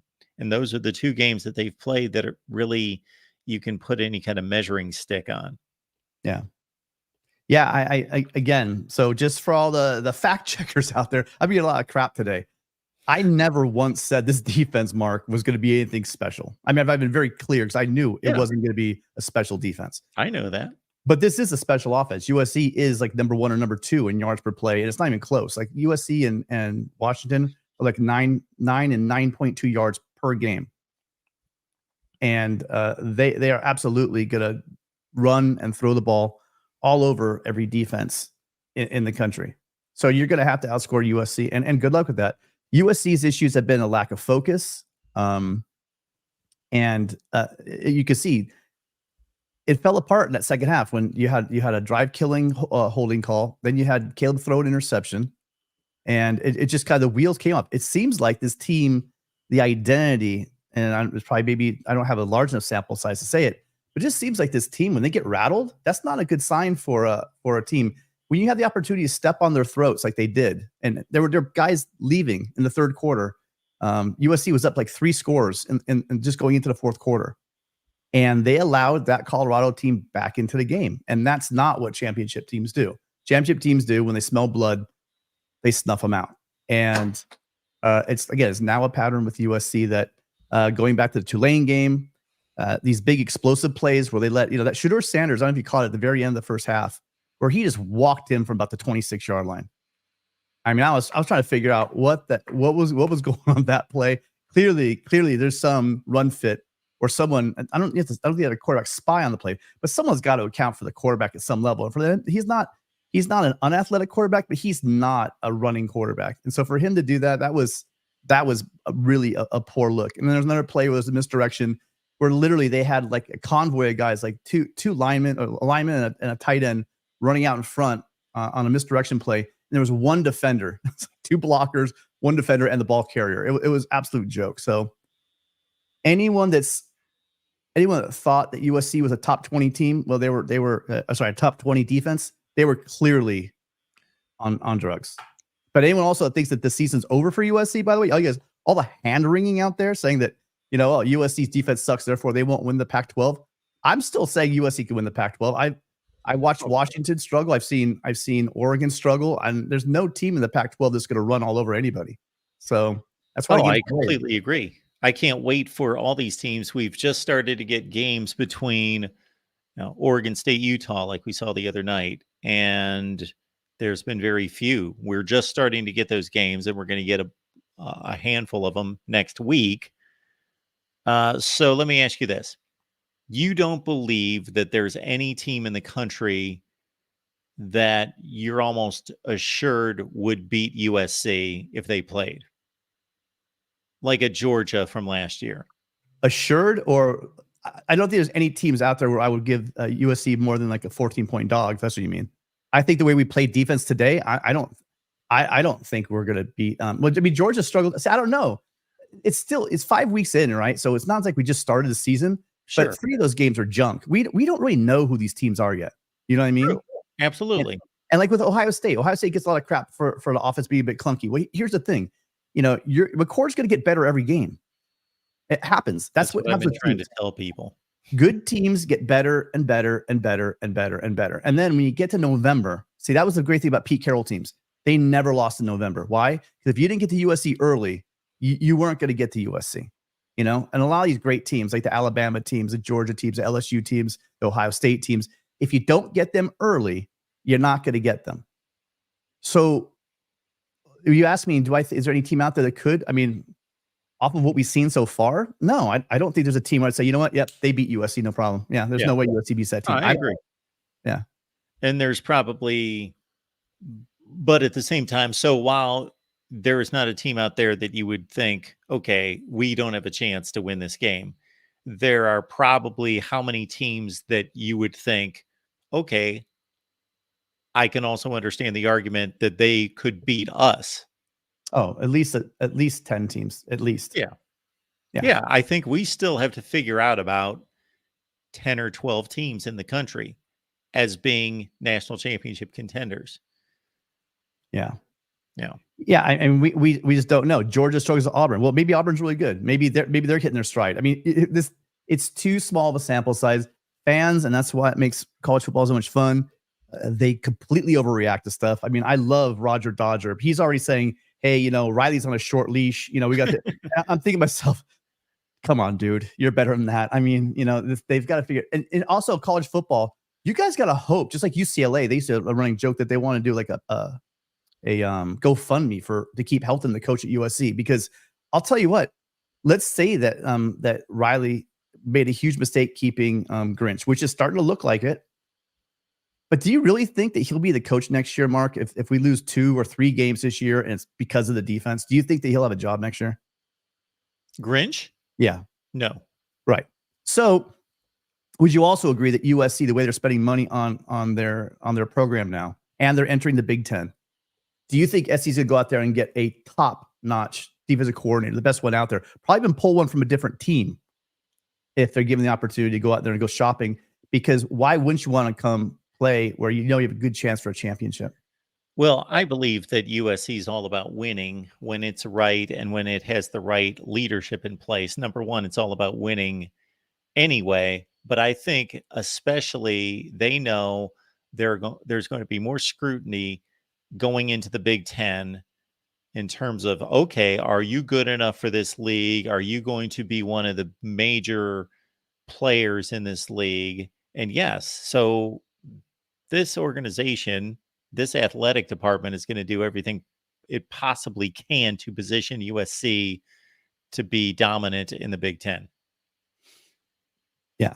And so if you were to say which team, Mark, Washington, Oregon, UCLA, or USC, which one is poised right at this moment to be the team from the Pac-12 that's most likely going to be the one that's the most competitive against Michigan, Ohio State in the Big Ten? Oh, USC. Yeah. So, I mean, so Oregon fan, Ben, I'm looking at you. Look, I'm be very clear. You guys haven't played anybody yet. And it'll be interesting to see. I'm really, really bummed we have you guys in Autzen, because that Autzen's not worth 3 points. Autzen's worth like 5-6 points. And we saw what it did to Shadur Sanders. It just, that guy just got shell shocked from the beginning. But I'm not worried about Oregon. Literally, it does look like that Grinch may be holding USC back, but he's not going to hold USC back forever. And, you know, you've got Lincoln Riley at USC. He's not going anywhere. He's not going to the pros when Caleb does, like these Oklahoma fans say. You better hope that they keep Grinch, because I said it, you know, if USC has a top 40 defense, I think we make the playoffs. If USC has a top 20 defense, we got to be the favorite to win the national championship, period, with everybody out there. And I will say that. I think USC's offense is better than anyone's offense.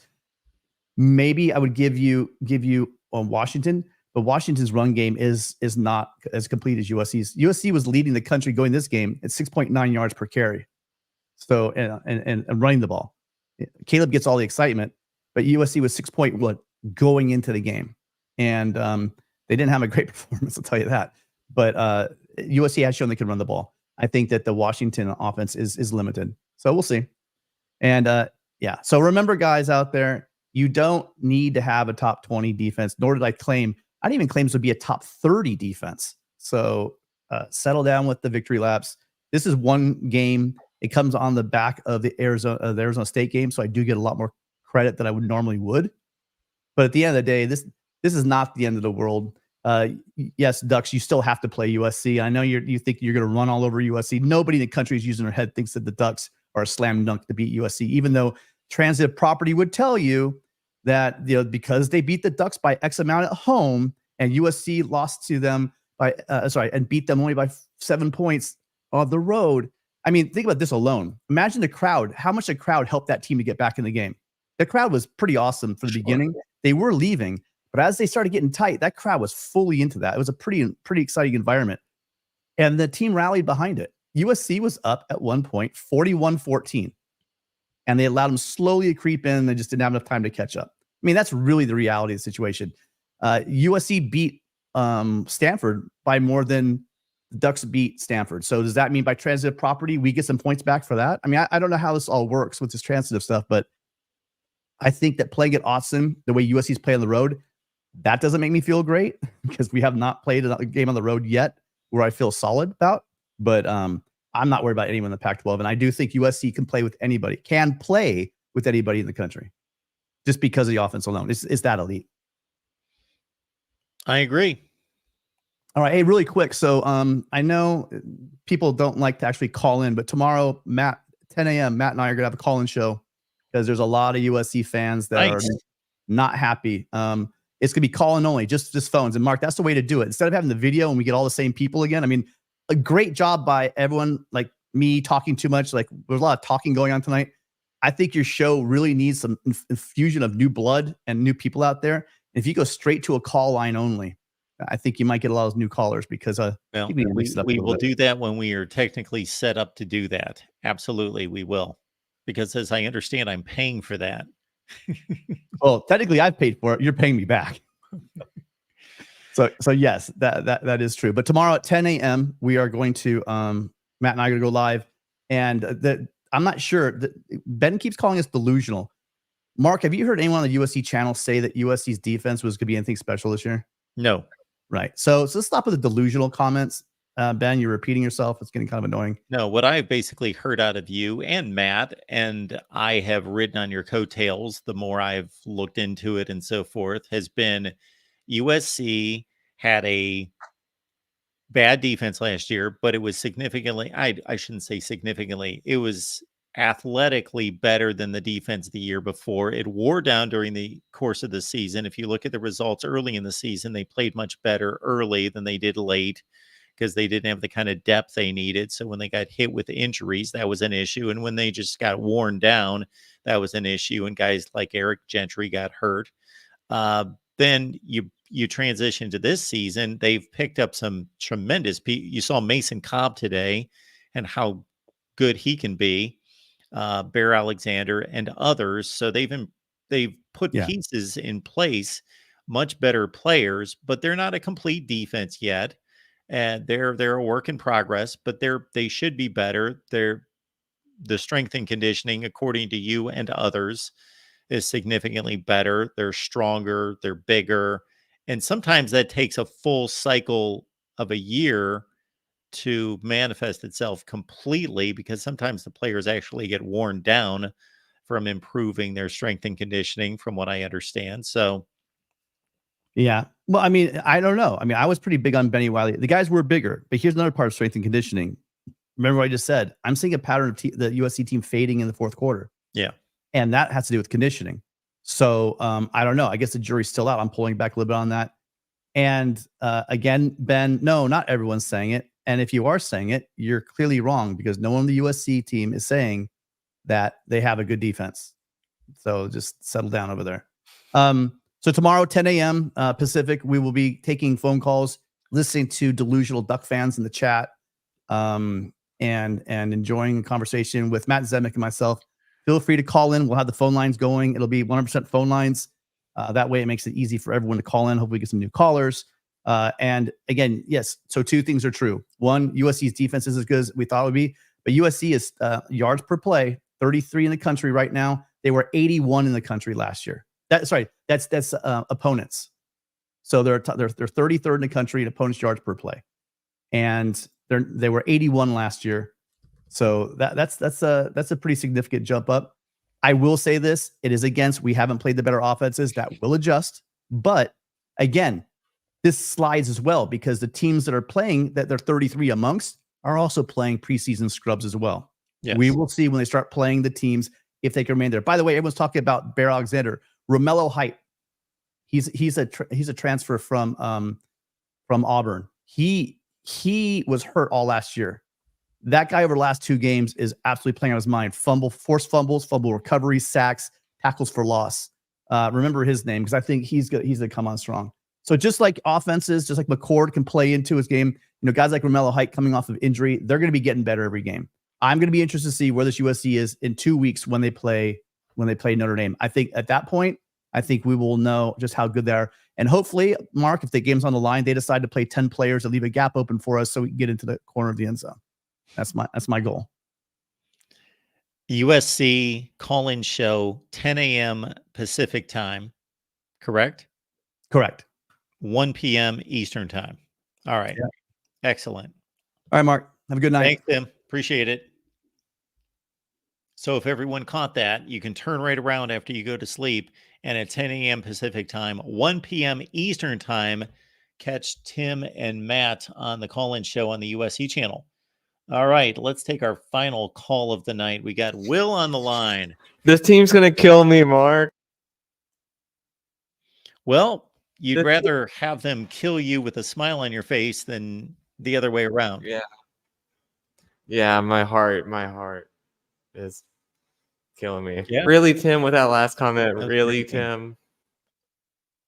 Yeah. What was Tim's last comment? About the 10 minutes. But Mark, I don't know. I had a bad feeling about this game that it was going to be a rock fight just because of what happened last year with Marshall in Ohio State and them having to get up for the next game. But man, I mean, I know we were missing 3 receivers. Yeah, so Greathouse was out and Thomas was out And Deion Cole. You're cutting out. My mic. Okay, I'm going. Here you are. Okay, my mic is being weird.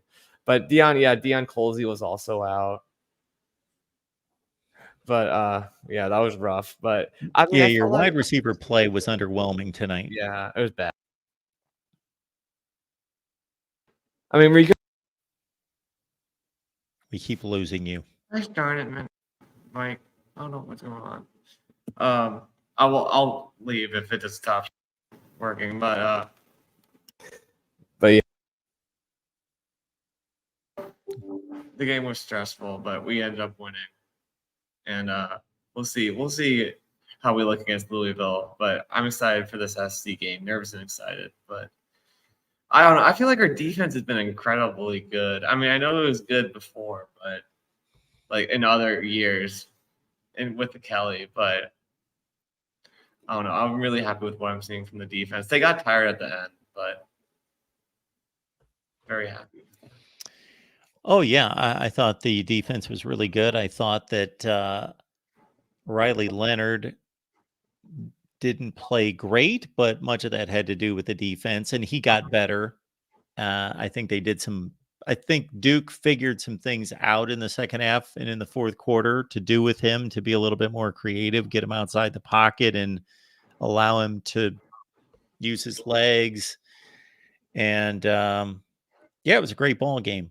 And obviously Notre Dame came within a few yards of Duke getting to a place where they could have kicked a field goal or they could have went for it on 4th down. Who knows what would have happened. I think that was the call to make. If Duke had a different offense, if they were USC, that would have changed my mind. But at 4th and 6 at that place on the field with a 1-point lead, they kicked the ball down to the 5-yard line. So yeah, I don't fault them on that. Man, I know it was so funny because the Sam Hartman, like he got the first down this time, but last time he was short. But man, I was scared. I'm like, oh my gosh, he had to get 16 yards, but he ended up getting it. And I was like, phew. But yeah, man, that game, the team is playing with my emotions more than ever. Yeah. Now, yeah, that would have been excruciating if he would have lost 2 consecutive games like that. Yeah. That would have been rough. Mm-hmm. For sure. All right, Mark, it's 3 a.m.